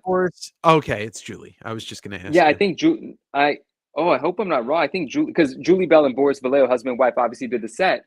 But I think this is a Julie Bell Spidey and Boris Vallejo Storm. Wow, that is really cool. No, that's really nice. I remember seeing that with you and me. I think it was Justin. We're talking about the emboss. You see that? You're the emboss. I love this one. Let's all right. Yeah, that's such a great set and very, very tough. Here, let me show off. For most people that didn't see it, I just want to show off one of my favorite pieces that I bought this weekend on OAX is a Simone Bianchi prelim cover of Spawn 1. That's so awesome, bro. Look at the hand. He got the hand. He got the hand right. He did. And Simone's Simone did a month of covers for Todd. So, he's got his rightful place in the Spawn history. What up, Lamar? I have the set and the previous set complete. I freaking love that's Oilers Workshop. That is an amazing set to have. I mean, even 95, but 96 is an amazing set to have complete. I regretfully have sold. Yeah. Oh, sorry, I didn't mean to cut you off. No, the Marvel card exhibit, the original art exhibit at OAX, they had one Julie and one Boris piece. I will say this: getting to see two of Jusko's pieces from original card art in person was pretty amazing too. You told me, you said it really blew you away. My favorite one is Marvel Masterpiece 1, the Wolverine versus Sabretooth. So that would be 1992 Marvel Masterpiece. And he's talking about the Battle Spectra etch card, which I actually just pulled because I opened up one of those boxes recently. Oh no, maybe I did, but maybe I pulled that one. I don't remember. But yeah, that card in a PSA 10, I love. I don't own. I'm a sick card. Sorry, I love that card no matter what. I do own it. I own the card, but I try to get my favorite cards in PSA 10s. That I haven't accomplished, but I do love that card and I do have it. Igor with straight facts. Marvel Masterpieces 1. Joe Jusko is the best Marvel Masterpiece set of all time. I love the Hildebrands and I love the other set that's got a bunch of other artists, including Sankiewicz, but nothing compares to what Joe Jusko did. Thank you, Jason. Yeah. Joe Jusko is just absolutely one of the best. Your favorite Julie Bell image was the one where she painted herself from the back where she's wearing chaps and a cowgirl hat only. I feel like I've seen that before. I don't know if I've seen that. I actually own some of the fantasy art card sets from the 90s. And so I'm not actually sure what I own. I'd have to go through those again. So on and so forth. But I did start picking up Marvel Masterpiece PSA 10s because, the market was lower than it used to be. And I've always wanted these. And so when I see them for reasonable prices, I grab them. Lizard? Yeah, I still want the other Carnage. But I love this lizard, bro. That thing is cool.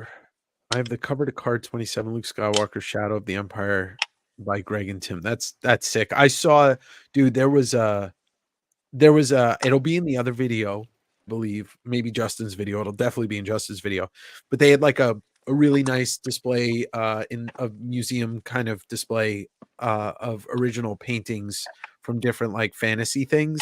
And there was a Hildebrandt brothers painting of Lord of the Rings, and they're like the foremost well-known painters of Lord of the Rings, token art.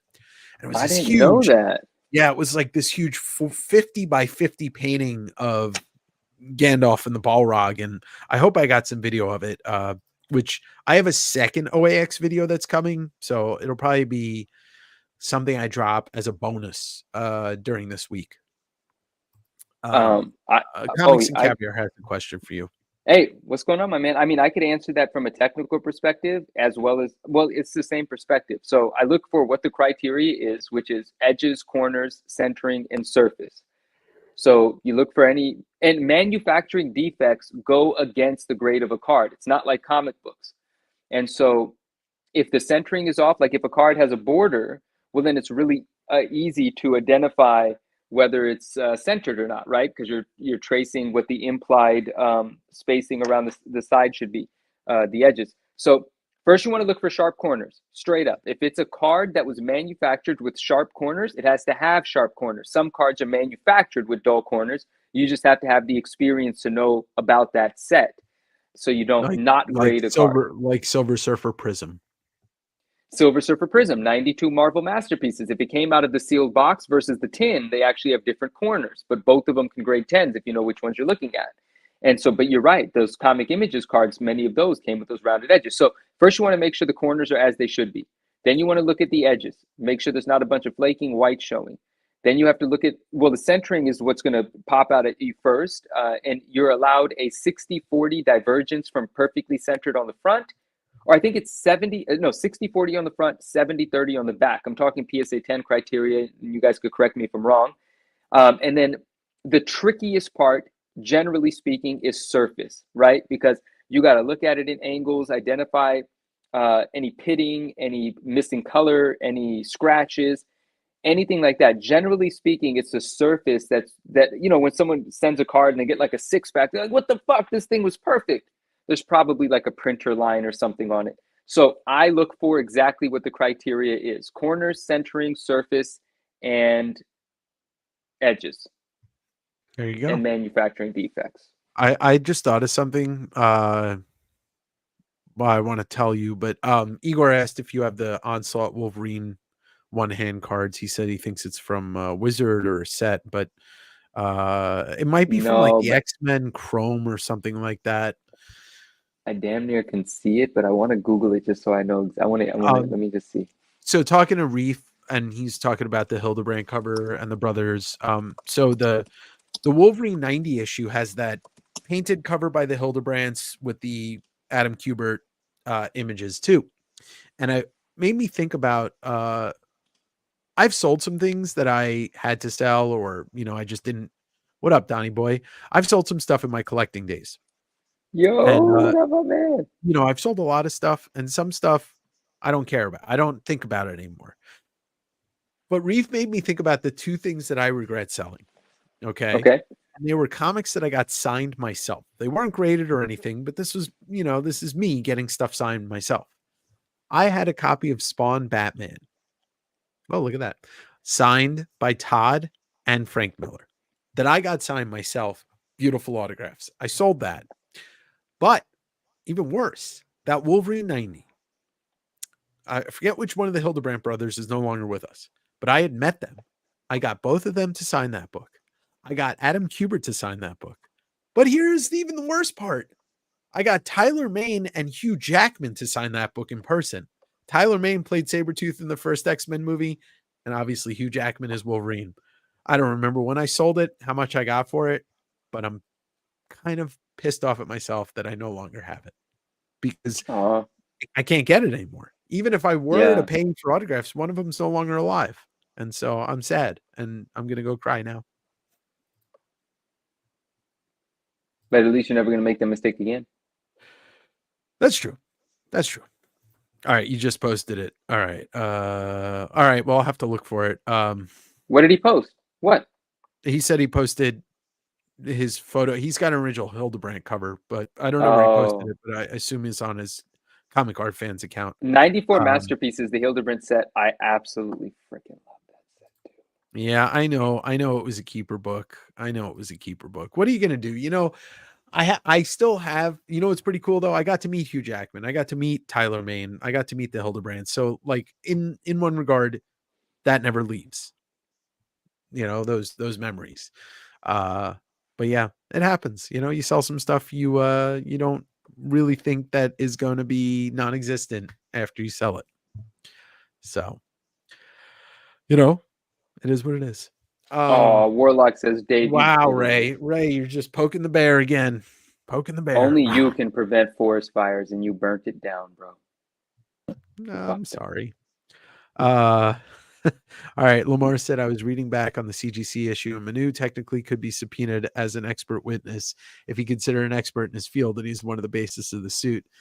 I mean, that would just fine. But that would just really like then you could appear. Oh, Mr. No Love, what up? But then you could appear on programs as expert in field. Yeah. The 9.9 expert. That, you know, that might be decent for brand. Yeah, that might be good for business. Yeah, because then you could go on these shows, and you know, when Ken Golden calls you up to be an expert, you could be like, nah, I already got more important stuff to deal with. That's right. But no, knock on wood, I don't want to go to no court nowhere. Yeah, I know. Oh, look at that. Derek's giving you the tag of influencer and expert. What does that leave me though? Am I just fucking trash? No, West Coast Davengers, fucking trash. You're Todd McFarlane's best friend, bro. How the fuck are you mad? You're Todd McFarlane's best friend. It would be great for business if he was the expert in the field. Here we have a Manu who is hunting the rare 9.9 Newsstand. He's being called to the stand on the court case of CGC versus Zanello and Riva. Now let's see what the expert does in his field.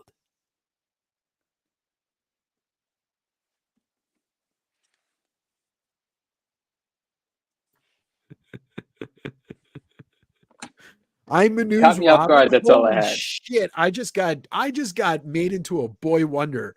A little boy. No, you better put on that underwear, and you cannot vote for my death in a 1-800. Put on green tidy whities right now, please. Tyler said, "You know, I do a damn good David Attenborough. Right now, we're observing the 9.9 Newsstand in his natural habitat. Yo, his low-lit cave and his white earbuds are typical in the mating season of the 9.9 Newsstand. Now we see where he gets his comic books from." Don't even know what the fuck's going on anymore. No, Symbiotes by Nature said he's going to show the jury his PSA cards. That's going to be amazing. They're going to ask me a question. I'll be like, guys, 1 second. I really just want to talk to you about the back of this card first, you know? Like, just while I'm here, just please. And then hopefully they just say, get rid of this fucking guy. GD Unlimited said too many people don't want CGC to fail because of their book value. CGC needs accountability and really be transparent, which I keep harping on. The awards are like giving candy to a kid. Do you mean the 2024 Hobby Hero Awards? You know, I once saved 42,000 comic books from a burning building. I feel like LeBron James with the Miami Heat. I want to show you the award that means most to me, though. Taking his talents. So Ryan McKenna, our good friend, made another one for me, and it says here, Spidey hits Discord. Look at this one. This is the real one, okay? Look at this one. Ryan, thank you, my friend. Spidey hits Discord. Our friend Justin has a Discord. Ryan's in there. Our friends are in there. Certificate Safety of Comics, right? This is to certify that Manu has successfully completed Hobby Hero on this day. He had that made and sent to me. I freaking love that. Ryan, you're the man. Justin, thank you for the providing the shipping information on this. And Ryan, that is freaking awesome. So this one means the world to me. Max in City. Maybe I'm Carrie Kelly. That's true. You never know. Oh, you know, I don't my earbuds. I don't know if anybody. No, they were fine. They didn't die. One did. Oh, bless the I'd like to call upon the 9.9 Newsstand to take the stand. It better be a newsstand. You want me to take the stand? I better see a rack of magazines, okay? Or else I don't know where I'm at. You know, I don't know if anybody in the audience wasn't watching my last Wednesday sale.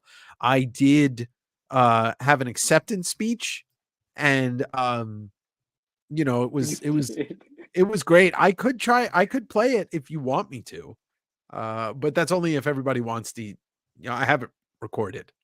I have the clip cut into a clip. I'm gonna let you do what you. I mean, they're gonna say yes. Are they? Do they want to? Our friends are gonna say. You know, let's actually do a vote. Okay, if we see 10 no's, whatever's first, no or yes. You guys, please play along. Yes or no. And whatever I count 10 of first. We have one yes. Come on, guys. Don't be shy. We have 2 yeses. This is a 20% lead. All right. Mr. Newsstand, mind if I call you that? 3 yeses. Oh, I guess if. Oh, all right, bro. There's not a single no here, so I'm a gambling man. I'm gonna bet on you should probably play the thing. All right. Let's play. So this is before, so there was no sound originally. The first attempt was muted because my microphone was gone. But yeah, I finally was able to do it. Let's get it played. I just put it onto my computer. So we got a full on 1:14 acceptance speech. Hobby Hero. Here we go. I can't believe I won this. I didn't know that I was going to be the 2024 Hobby Hero. I didn't even know, but I prepared a speech anyway, and I really hope that I get to thank everybody. I want to thank Mom and Dad and Satan and Black Jesus, Manu, Comic Tim, of course, my brother John, the Wrench team, Trip and John and Tyler and Flush and Manu, everybody. I want to thank Bart Sears for giving me what I needed to be the Hobby Hero. All the heroes that came before me, I want to dedicate this to you. Turok, Darkhawk, Speedball. I want to dedicate this also to Comic Wiz and Swaggle House. I also want to say thank you to the community, the influencers who taught me to shill with the best, the corporations that own me, Todd McFarlane, and of course CGC. Without CGC, if it wasn't for you and your lackadaisical attitude and your crappy quality control, Zanglor wouldn't have gotten found by me and Manu. So thank you. This is for you. Hobby Hero 2024. Let's get to 2025. That's so funny, bro. Yeah. It wasn't for you and your lackadaisical. Holy man. Jason, I think it sold, but if it didn't, I don't know. Donnie Boy McCoy, you're very kind. Thank you. I appreciate that, my friend. Comic Tim gets thanked. Comic Tom doesn't get thanked, but Comic Tim does. Donnie Boy, that's really great. Yeah, Manu got his ASM 50. I do. I got my first ASM 50, a beautiful 4.5 that I have yet to crack out just because I want to physically touch the book. But I do have my first one. Thank you. I fucking love that book. That is so amazing. I want more. I have a tear in my eye. I was holding back tears. Yeah, well, you know, you got to dress appropriate for the acceptance speech when you're winning such a prestigious award. I need it. We'll get Comic Tim will come in and talk about that award at some point. You know, he's dying. Dave, you're joining us tomorrow on Comics and Chaos, right? Yeah. Oh, that's right. Tomorrow on Comics and Chaos will be me, Manu, Theo, Phil, and Swag, I believe. Is It'll be a Swag? round Oh, table. okay, awesome. Yeah. And we're also inviting Matt Nelson, but he's not coming. He might. Yeah, you got to thank I thank Manu a bunch of times. I mean, I thank Manu in my sleep sometimes. Oh, that's sweet. Oh man. Oh, Automatic's going to be there as well. We're going to have a full sweet. panel tomorrow. All right, cool. I'm going to meet some new people. I'm going to Comics and Chaos is Rage and Phil's YouTube channel. It's called Comics and Chaos. Donnie Boy just sold an original Ramita page. No way, bro. Congrats on the sale. Yeah. Wow. That's impressive. Yeah, congratulations on that, man. Automatic will be there. Automatic and I have actually never spoken, so tomorrow's going to be my first time actually speaking to him. Wow, that's cool. Hopefully I don't offend anybody with my... Can I try to do that the way you did? Hopefully I don't offend anybody. What the fuck was that? I like that. I felt like a really intelligent top hat wearing mouse or something, you know, like in an animated thing. Like, I'm wearing my top hat tomorrow on Comics and Chaos. Wear the top hat, I'm going to bring the chaos because we'll have plenty of comics, but there's got to be somebody to bring the chaos. Have you ever what read if Comic Tim gets an intentional appearance in Crashdown? Interesting. That would be interesting. I would be honored, but you know, I just can't.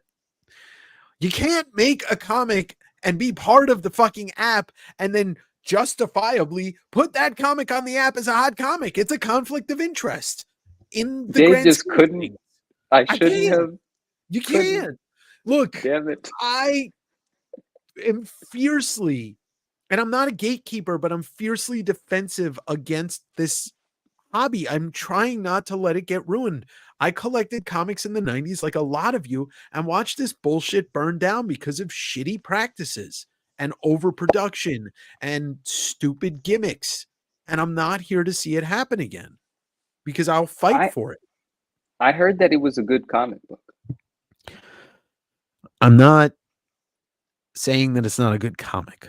I'm saying that if you are propping it up as a hot comic book of the week, you can't be involved on both ends of it and still look at people with a straight face and say, I'm not shilling shit. You're fucking shilling one or the other or both. Look. Somebody ask me about a Marvel card, please. Manu, you know me. I know. You know who else? You know what I like? You know what I like? You know what else I know? I know that Tom and Tim know each other too. And that makes me happy. Because this is a world in which Tom and Tim will say things to each other to their face. And I fucking love that world. I do. I have my first exclusive cover coming out. No, you don't. And it's going to be limited to 99 9.9s.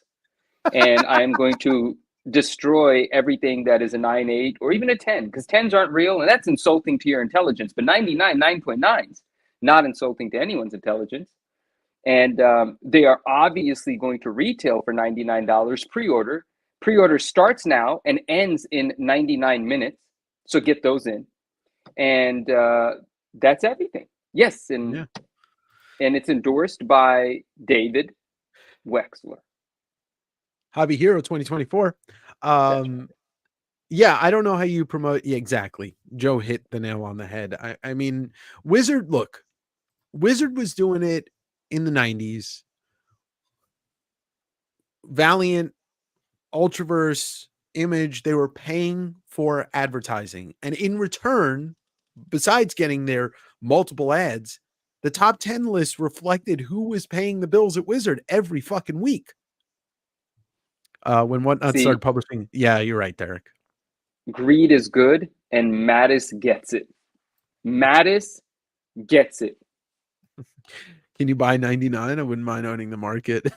Yours, Mattis. Done. There we go. It's done. Yours.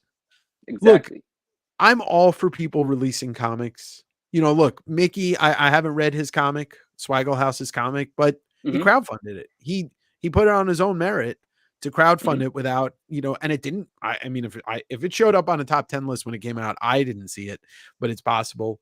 Yeah, I don't get it. The hobby can be destroyed by shit like this, because once again, when you're doing stuff like exclusives and stuff like that don't really have any intrinsic value, you're taking a book that already existed and you're slapping a new cover on it. That book could be 40, 50, 60 years old. There is no inherent value to it.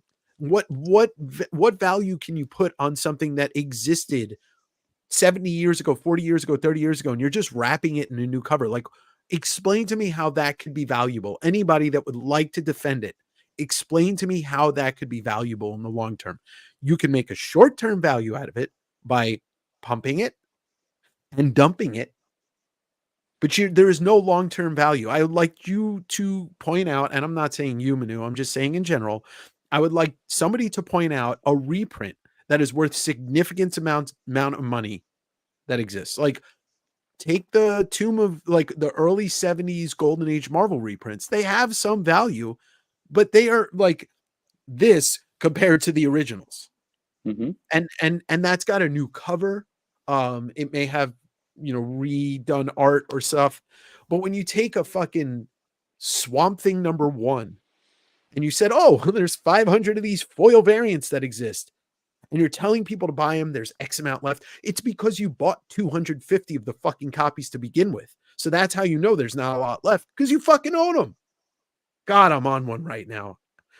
And there is nothing. You are charging people $40 fucking for a fucking foil reprint. Fuck you. I don't know. I'm I just stopped giving a fuck about all that. Like, it's like, I know, but I just don't give a shit. But it can ruin things. That's what I'm saying. Like, if we're not, it does, careful, and it does ruin things. It does, because if I've already had my spiel on this plenty of yes, I'll let you I'll let you remain passionate about it, and I'll just be like, man, buy what you want. I don't fucking care. All right, so Ryan wants to ask you a question. What's the next Silver Age Spidey book you got your eyes on, big dog? I want an ASM 14. I can't. Can I offer you this 9 too? Dude, that is what I want, but that is so expensive that I need to get it a different way. But that is what I want, bro. But no, but it might not be next on my list. I think what might be next, RMS, honestly, it's going to end up being a higher grade 50. It's going to be my second ASM 50. It's probably going to end up being my next Silver Age book. And, the 45 is going to go raw, and it's going to stay with me raw. The 4.5, it's going to stay with me raw.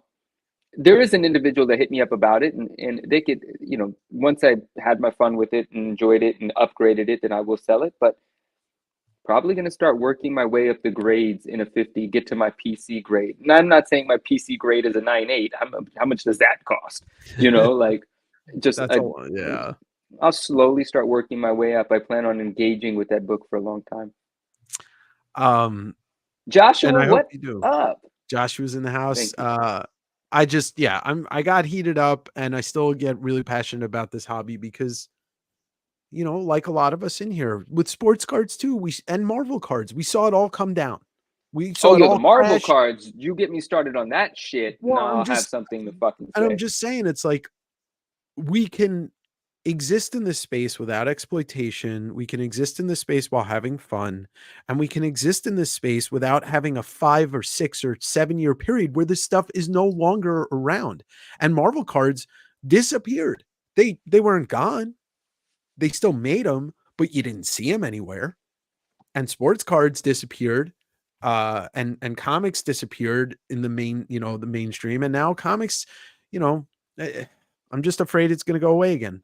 It won't go away from you personally, but it'll go away in the fact that this community will disperse because we lose interest, because things have gotten to a point of saturation that we don't want to spend money on it anymore.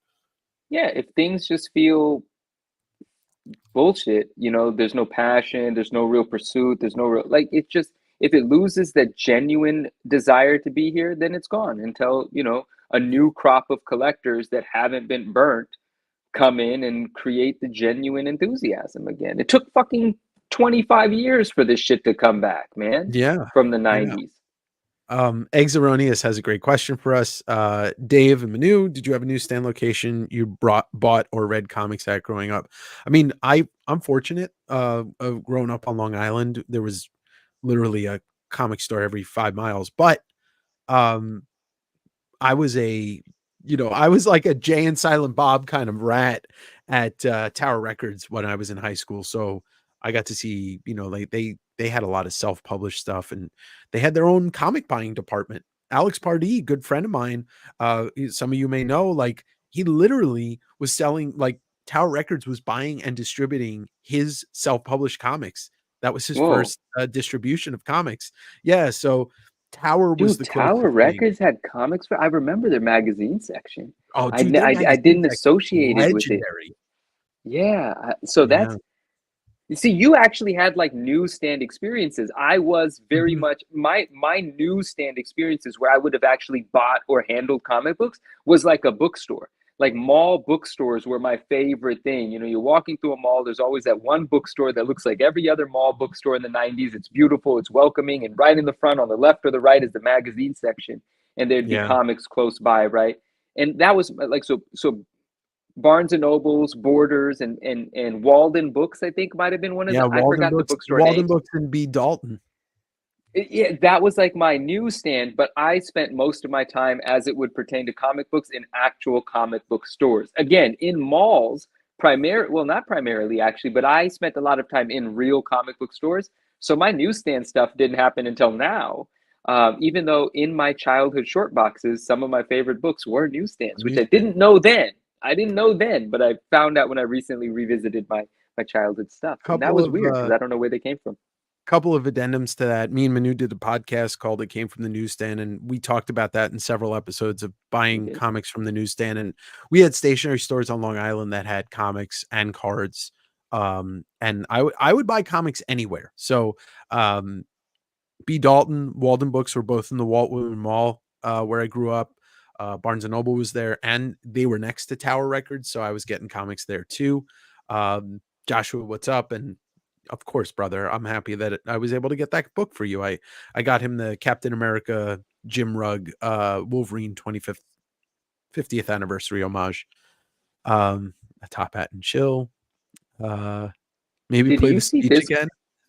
What am I looking for? Did we, maybe I missed it, but Oilers has an interesting comment here. He says, how negative do you like people to get in your comments? Like realism and the future of Hobbywise. I'm gonna let you answer. I just want to say, I don't give a shit how real or negative someone gets. It's just, don't be disrespectful. Like, you can get any point across you want without being a rude asshole. Like, to insult someone you don't actually fucking know means you're an idiot. And as long as that's it. I just don't like looking at a comment and thinking, what kind of stupid fucking asshole took the time to say this? And then at the same time wanting to respond, because I don't know if it's a stupid asshole or if it's a misunderstanding, but it reads that way. So you could definitely be negative or critical without being disrespectful. I just think disrespect is low intelligence. I don't look, negative comments do find a way to burrow into my head, but when they're well thought out, or they're thought out in general, I'll have a discussion with somebody. But like Manu said, if you're just going to come at me, I'm going to say something snarky, because as snarky as some people think they are, I'm 10 times more snarky. And oh yeah, he has a good time being snarky. Yeah, like, you're going to get met with snark. And then, like today, like I said, somebody left a comment on the OAX video, and the one thing they took from it was the part that I said Florida is hell, which is a personal opinion of mine shared on my YouTube channel. And so somebody's trying to get me to go into probably a political argument in the comments, and I'm just not going to do it, because I'm not going to waste my time. Yeah. But if somebody has something to say to me that's constructive or well thought out, go ahead. Even if it's negative, like, negativity just means that, I'm getting new people. So yeah, Don't leave it just yet, Dave. Don't leave it. There's a continuation Oh. to this. 1 second. Oh, Because where? as we're responding, he's leaving other messages. So I want to follow up here. So he says, I have no desire to be rude. I just find when I'm bluntly realistic about stuff, people get upset. I don't think I've experienced any of your comments, so I don't have an example. And I don't mind, that sort of thing. And then he follows up with, I'm asking because I don't want to bring things down or cause negativity.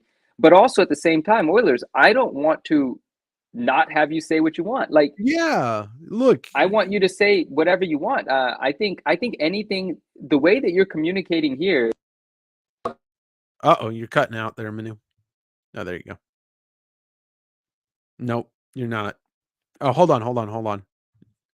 It's yours. It's not. You have to unmute on yours. And Oilers, you don't, the boundaries on this, look, all right, I think you're good, Manu. The boundaries in general are just like, I'm not going to attack somebody personally. Whether I like somebody's business tactics is not an attack on them personally.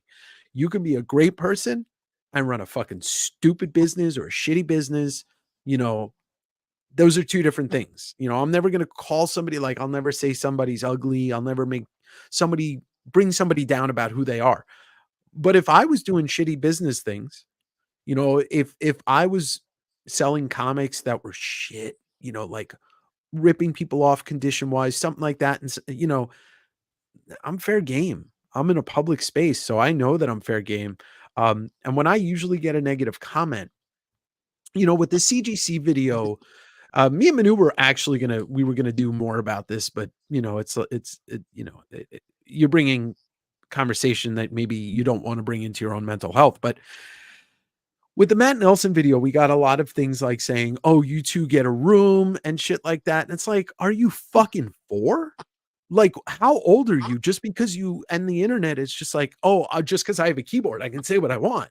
And it's like, imagine any given week, you're putting something out on the internet and somebody's like, 10 different people are like, get a room. It's like, go fuck yourself. And then, people are like, oh, you asked the soft questions. Okay, well, here, and I'm going to steal a little bit of paraphrasing from our friend, Comic Doctor. Yeah. How about this? You don't like my interview and his interview with Matt Nelson. You thought we asked the softball questions. Okay, well, here's the deal. You go to journalism school, you'll get some fucking credentials. You'll get a nice articles and stuff like that. You go ask the hardball questions, and you can start your own YouTube channel and you can do what you want. I'm just a dude asking the questions I can with my friend asking the questions that he can. So go get a room with your journalism teacher and fuck off. And that's not directed at you, Oilers. That's just in general. Oh, Eggs, that's you? Oh shit. Hold on. Oilers, I'm sorry. I just went full ranting. No, that's amazing. That's dope. I'm glad that you were able to deliver all of that, because I'm still a little unclear as to, what to expect from Oilers. But he said, asking for future streams. Brother, I want you to be as you are. Okay. And if I just don't feel like you have a reason to attack us. So I don't anticipate that. I don't think you're going to be like, fuck, you guys are stupid, and then hit send. I feel like you're going to have something constructive to say. And it might be something that gets, that hurts me if it's critical of me, but I'm going to be able to appreciate it if it comes from an intelligent place. I like responding back to the comments. I like engaging with individuals that have something to say. So I want to welcome you to say absolutely anything. And if it's something that we should respectfully as adults discuss amongst each other, we'll cross that bridge if we get there. But please, for future streams, any stream, come as you are. I think we're all adults and we know how to respect someone without agreeing with them. So I appreciate you. And Eggs Erroneous says, and thank you. I bought that Radioactive Man from Manu a few months back, and I got my MJ Mark Jewelers G.I. Joe book from you, Dave, a couple weeks ago. You guys are doing it. Right. I really appreciate that. And the book that he's talking about is the Radioactive Man 9.9 Newsstand. Yes. And so that's awesome. And thank you for being here with us. Obviously, I remember that. I just didn't recognize that was you. So that's awesome. Two things, Manu. I think you got a little bit of an echo, but maybe not. And for my part, look, I'll just be real fucking honest. I'm a guy that loves comic books. I started this channel because I just deal with comic books, and I want to get to everybody's comments and all. But for my part, I dealt in high school and middle school. I was bullied. I was bullied through a lot of portion of my life. And I refuse to do that to people. I'm not, so when, and this is not a reflection on Oilers, because Oilers, I know, you've been in my sales, how I am. I'm wild, but I'm not mean. But stuff like, if you're going to leave comments, and I don't mean you, but in general, if people are going to leave comments that are racist, homophobic, stuff like that I'm just going to stomp on you. I'm going to stomp on you and then delete your comments, because that has no place here. But for me, it's just, I have a little bit of a temper, and sometimes it goes off and I get really heated, but I'm all totally in for people that have any pushback respectfully, because I'm not going to disrespect you either. But anyway, I want to get to some of these comments real briefly, and we'll get caught up. Sean was saying something about just joined, but saturation. And yeah, with new comics, you don't need 15 X-Men titles. You don't need 15 Batman titles. Like, quality over quantity is always a good thing. And that's, that's something I always like saying. And Donnie Boy, first comic that we ever bought, first experience with any toy. I can't remember the first comic, but it was in the first 5 issues, probably, of Wolverine's ongoing series in 1988. And the first toy, Star Wars, but it was definitely Star Wars, but going forward into like the comic book space. I mean, I remember when I bought the first Spawn toy. I remember when that came out, and I was 13, and I was in Toys R Us, and I was like, it's so cool. So that's that. Yeah. And man, there's so many comments. Are we still sending books to CGC? I haven't sent anything since the 2 Spider-Mans behind me, which was a couple weeks before the Slab scandal.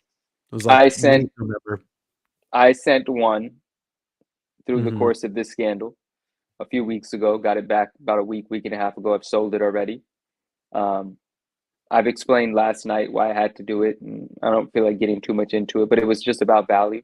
I could have probably sold the book for a couple thousand, but knowing that if I got it graded and it had that grade and it took that place on the census, showing that it was the only 3rd or 4th one in that grade, it was a $10,000 book.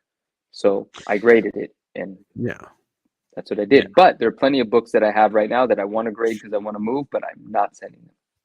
I got to get to a comment in a second, but Donnie Boy, if there is a plant in a room that's pitch black and one in a room with a bright light, which one will grow? Answer the one you water, so don't give in to these stupid people. And Donnie, look, it's easy to say, and I want to show you guys something real quick. So this is the back end of the YouTube studio. So this is where I get to see all the comments that come in, how the videos are doing, how many followers I've got, and all that stuff. And I look at I'm a person that wants to know like how I'm doing, because look, I'll be fucking completely more honest. Like, I have always suffered from self-confidence issues. Like, as confident as I am to be in front of the screen and talk, I still don't believe that what I'm doing makes a fucking difference and that people want to see this. And so, I try not to let it get in, but you see a negative comment and it just burrows in, and it's just kind of the human nature. And I wish I could just look at it. And, I've talked to people like Justin and even Swaggle House, big channel like Swaggle House. And it's like, look, that dude gets shit on a lot for stuff he says by pieces of the community. And it's like, I'm even guilty of it. And I forget sometimes that's another person. That's another person on the other end. It's not just a machine. It's a person. Mickey's a person. I understand Tom's a person, and I'm not attacking Tom, but his business, some of the stuff he sells, I'm not going to be like, oh, I like it. And I'm vocal about the things I don't like. So yeah. What another thing that I wanted to say is, what recently I realized is there's a lot of people that generate opinions, but they don't know you, right? And even though we're wise enough to know, oh man, you don't know me. I don't care what you think about me. You don't know me.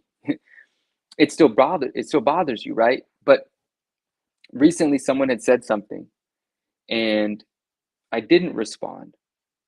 Then later I did respond, and I was happy with my response.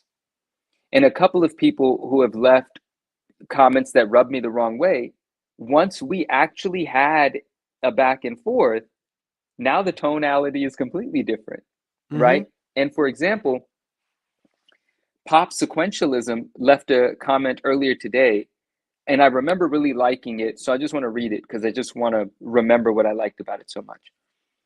I believe he had critical things to say about me previously, but it's because he didn't know me.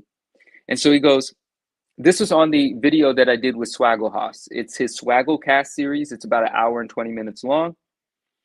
And he wrote, he said, this was great. I was looking forward to Swaggle posting the longer interview, and it did not disappoint. If I give guff, I've never heard the word guff, G-U-F-F, but that must be a hard time. If I give guff, I also give props, and thank you for giving the additional context.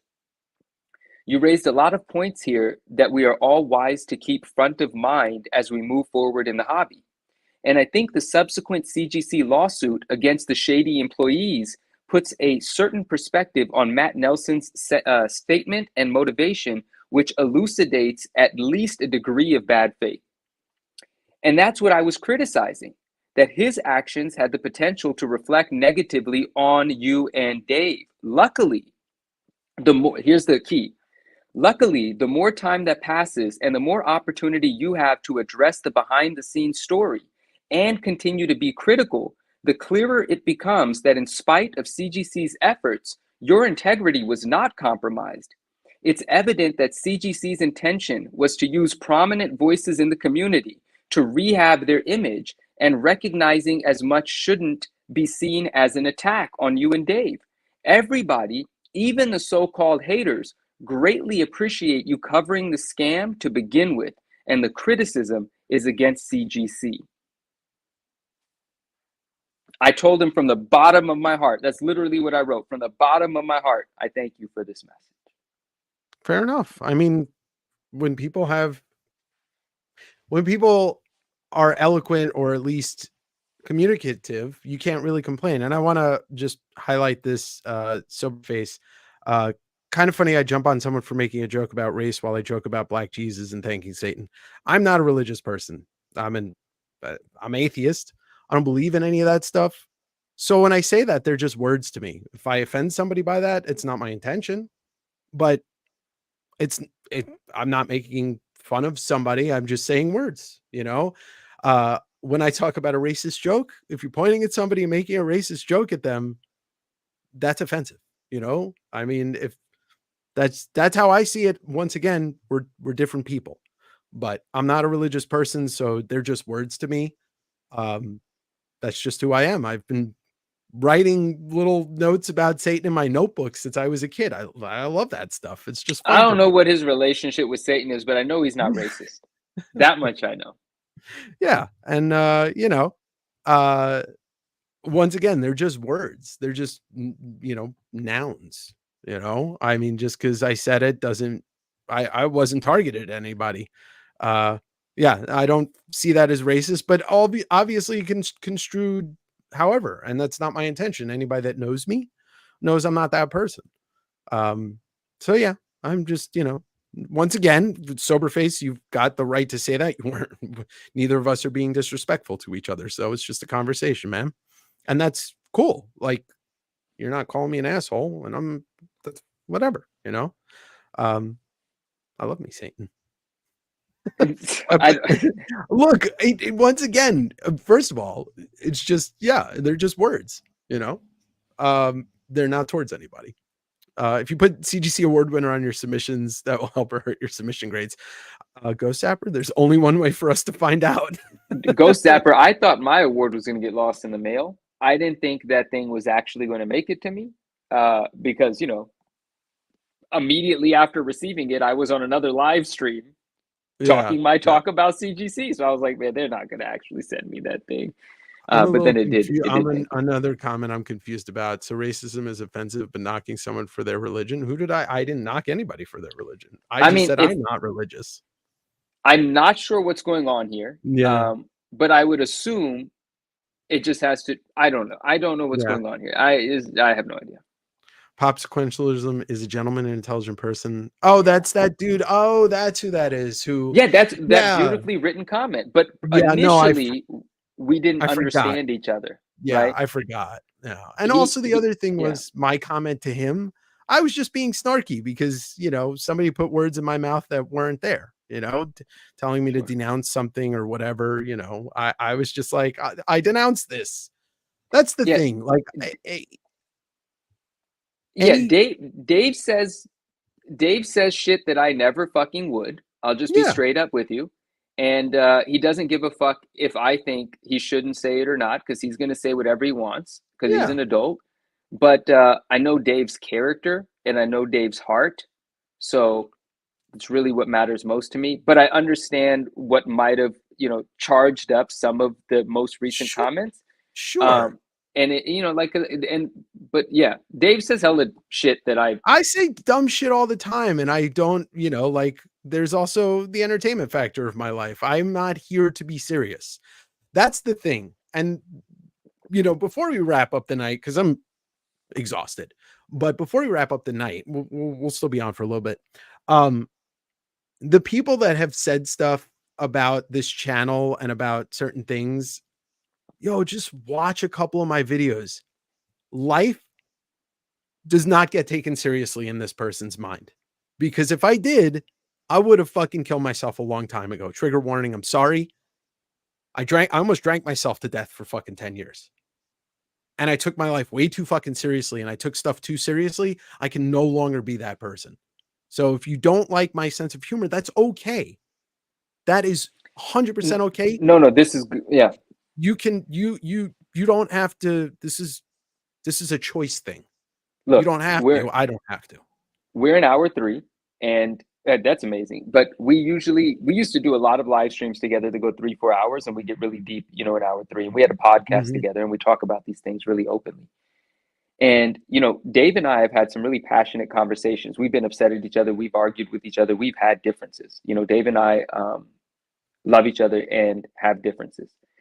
And there have been times where we've disagreed with our approach to comedy and humor and so on and so forth. But what he just said, he has said to me before as well. He said, Manu, listen, humor has what got me out of certain dark times and spaces. And he doesn't say that lightly. So when he delivered that to me and I knew what it did for him in his life, I stopped fighting him on it. You know, I stopped saying, bro, what the fuck you guys say that shit for? And then I got to find out what the actual humor was. You know, is it a mechanism for some comfort at times? Perhaps. Is it a way to address things at time and deal with things at time? Perhaps. But if someone just told me that's just how I deal with things, and I don't know the severity of what's being dealt with, I can still be an asshole and be like, man, I don't give a fuck what you're dealing with. You shouldn't say that. Like, just keep imposing my opinion. But once I realized what was dealt with and how it was dealt with, and how it's such a better world for Dave now than it was when he was dealing with alcoholism, other factors that can devastate you emotionally as well. It's not that I started to understand certain things. It's just that I understood why it's something that I am not going to tell Dave to not do or say, because I understand what it keeps him. It keeps him grounded in a way. I don't know if it's fucking grounded, bro. I don't know what it is. It keeps me in a place where I can operate my life. And look, from the bottom of my heart, I don't set out to offend people. I know you don't. I love people, and I you know, I'm accepting of everybody's lifestyles, you know, even if I don't, that sounds weird. Whatever it is that you believe or you don't believe, like, that's cool.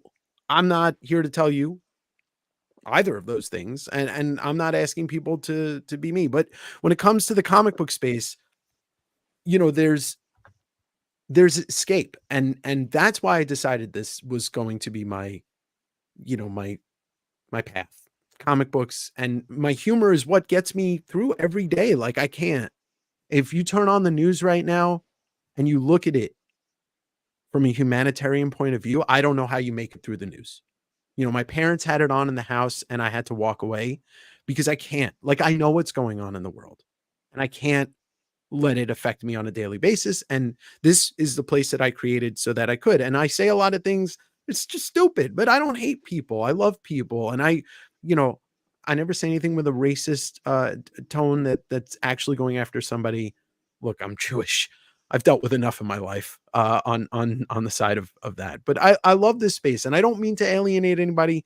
And Soberface, look, you can keep me in check. I'm okay with it. Like, I'm not here, and I'm not here to be mean or degrade anybody. But I do say stupid shit because I can't filter myself, because if I filter myself, I start getting in my own head and then bad things happen. Anyway, deep breath. I'm so glad that Manu's here, because you are one of my favorite people, and our oil to water sometimes makes for the best conversation ever.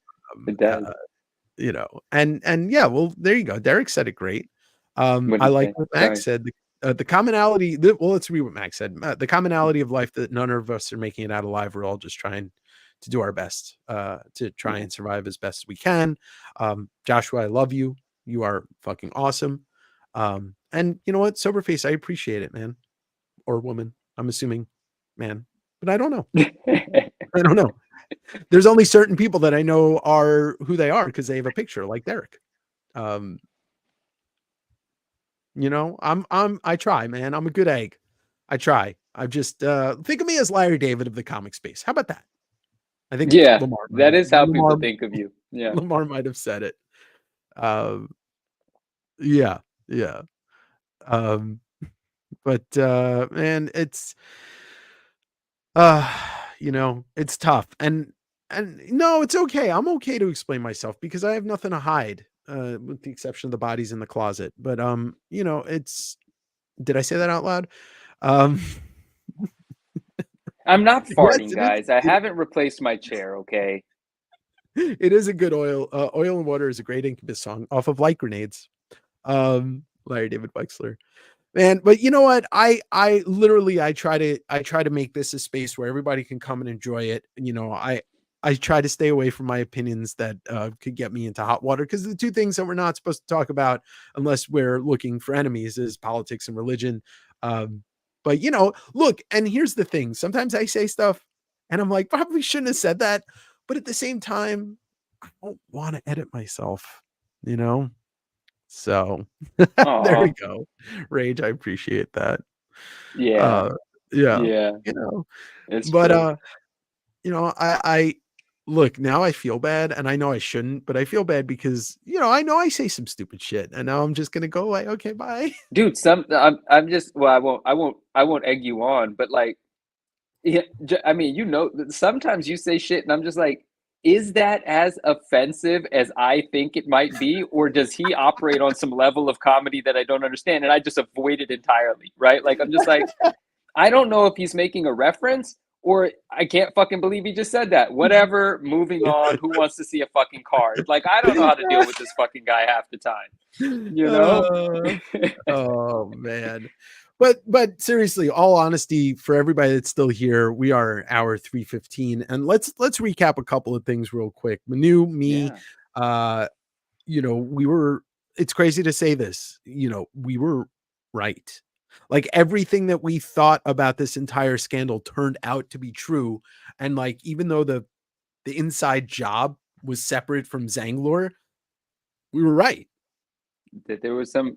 Do we still we have to say allegedly? I think, though. I think we still have to say allegedly. We were allegedly right, and big fucking props to Comic Wiz and the stellar detective work that the CGC forum did. Like, I don't know about other YouTubers, like, who they're thanking and giving credit to, but I want to just say right here, almost all the credit goes to the CGC forum work that's been done on the back end.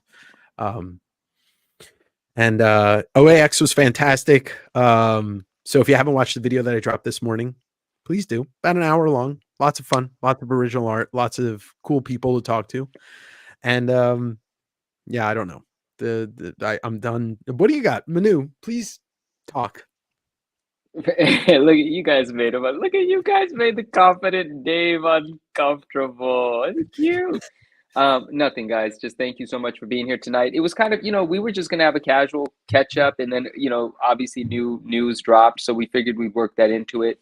And so appreciate you guys all being here. And if you need to find me, I'm on Instagram, the 9.9 Newsstand. That's kind of where I live. I'd love to see you there. You guys are always welcome. And yeah, thanks everyone. I hope you have a great night. I appreciate it. It was more of a chill sort of. Well, I mean, there was moments, but it's kind of a chill night. Yeah, man, I've just I'm overworked right now.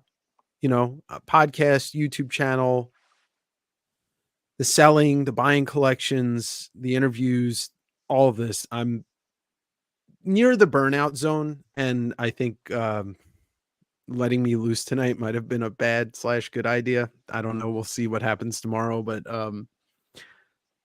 I guess we'll see you all tomorrow on Comics and Chaos sometime in the evening time.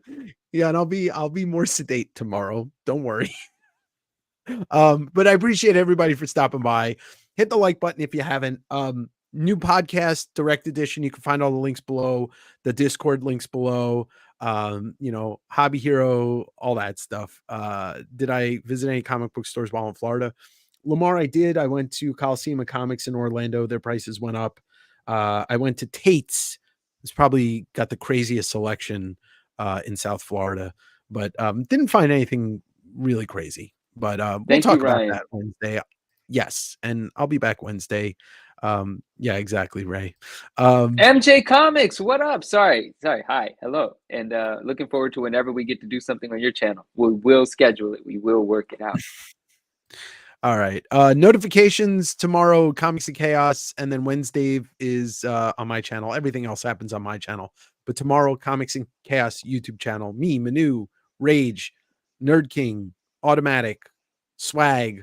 Who knows? Maybe we do we know roughly what time that goes on? Rage, can you just drop a Pacific Standard Time on us real quick? 7, I think he said, somewhere around there. And then once we get that time, we will say goodnight. It's been almost 3.5 hours, and your boy needs to stop talking before he gets himself into a lot of trouble. Again. Soberface is gonna come find you. No, we're sober brothers. That means we already have an understanding about what it's like to be inside a mind that sometimes needs to be bogged down by liquid. Oh wait, this is an interesting comment. I was trying to point out that this Soberface, by the way. I was trying to point out that nothing should be off limits when it comes to jokes, because everyone has different things that offend them. So we should all just be okay laughing equally at everything. And look, I'm totally for that. And I was more talking about pointed hatred. I believe, and I'll just say this real quick, racism doesn't exist without the hatred element. I believe that across the board. And that goes for like anti-Semitism. It goes for it goes for anything. If you are targeting somebody with hatred, that's what I meant. So Soberface, we are on the same page. I laugh at fucking everything.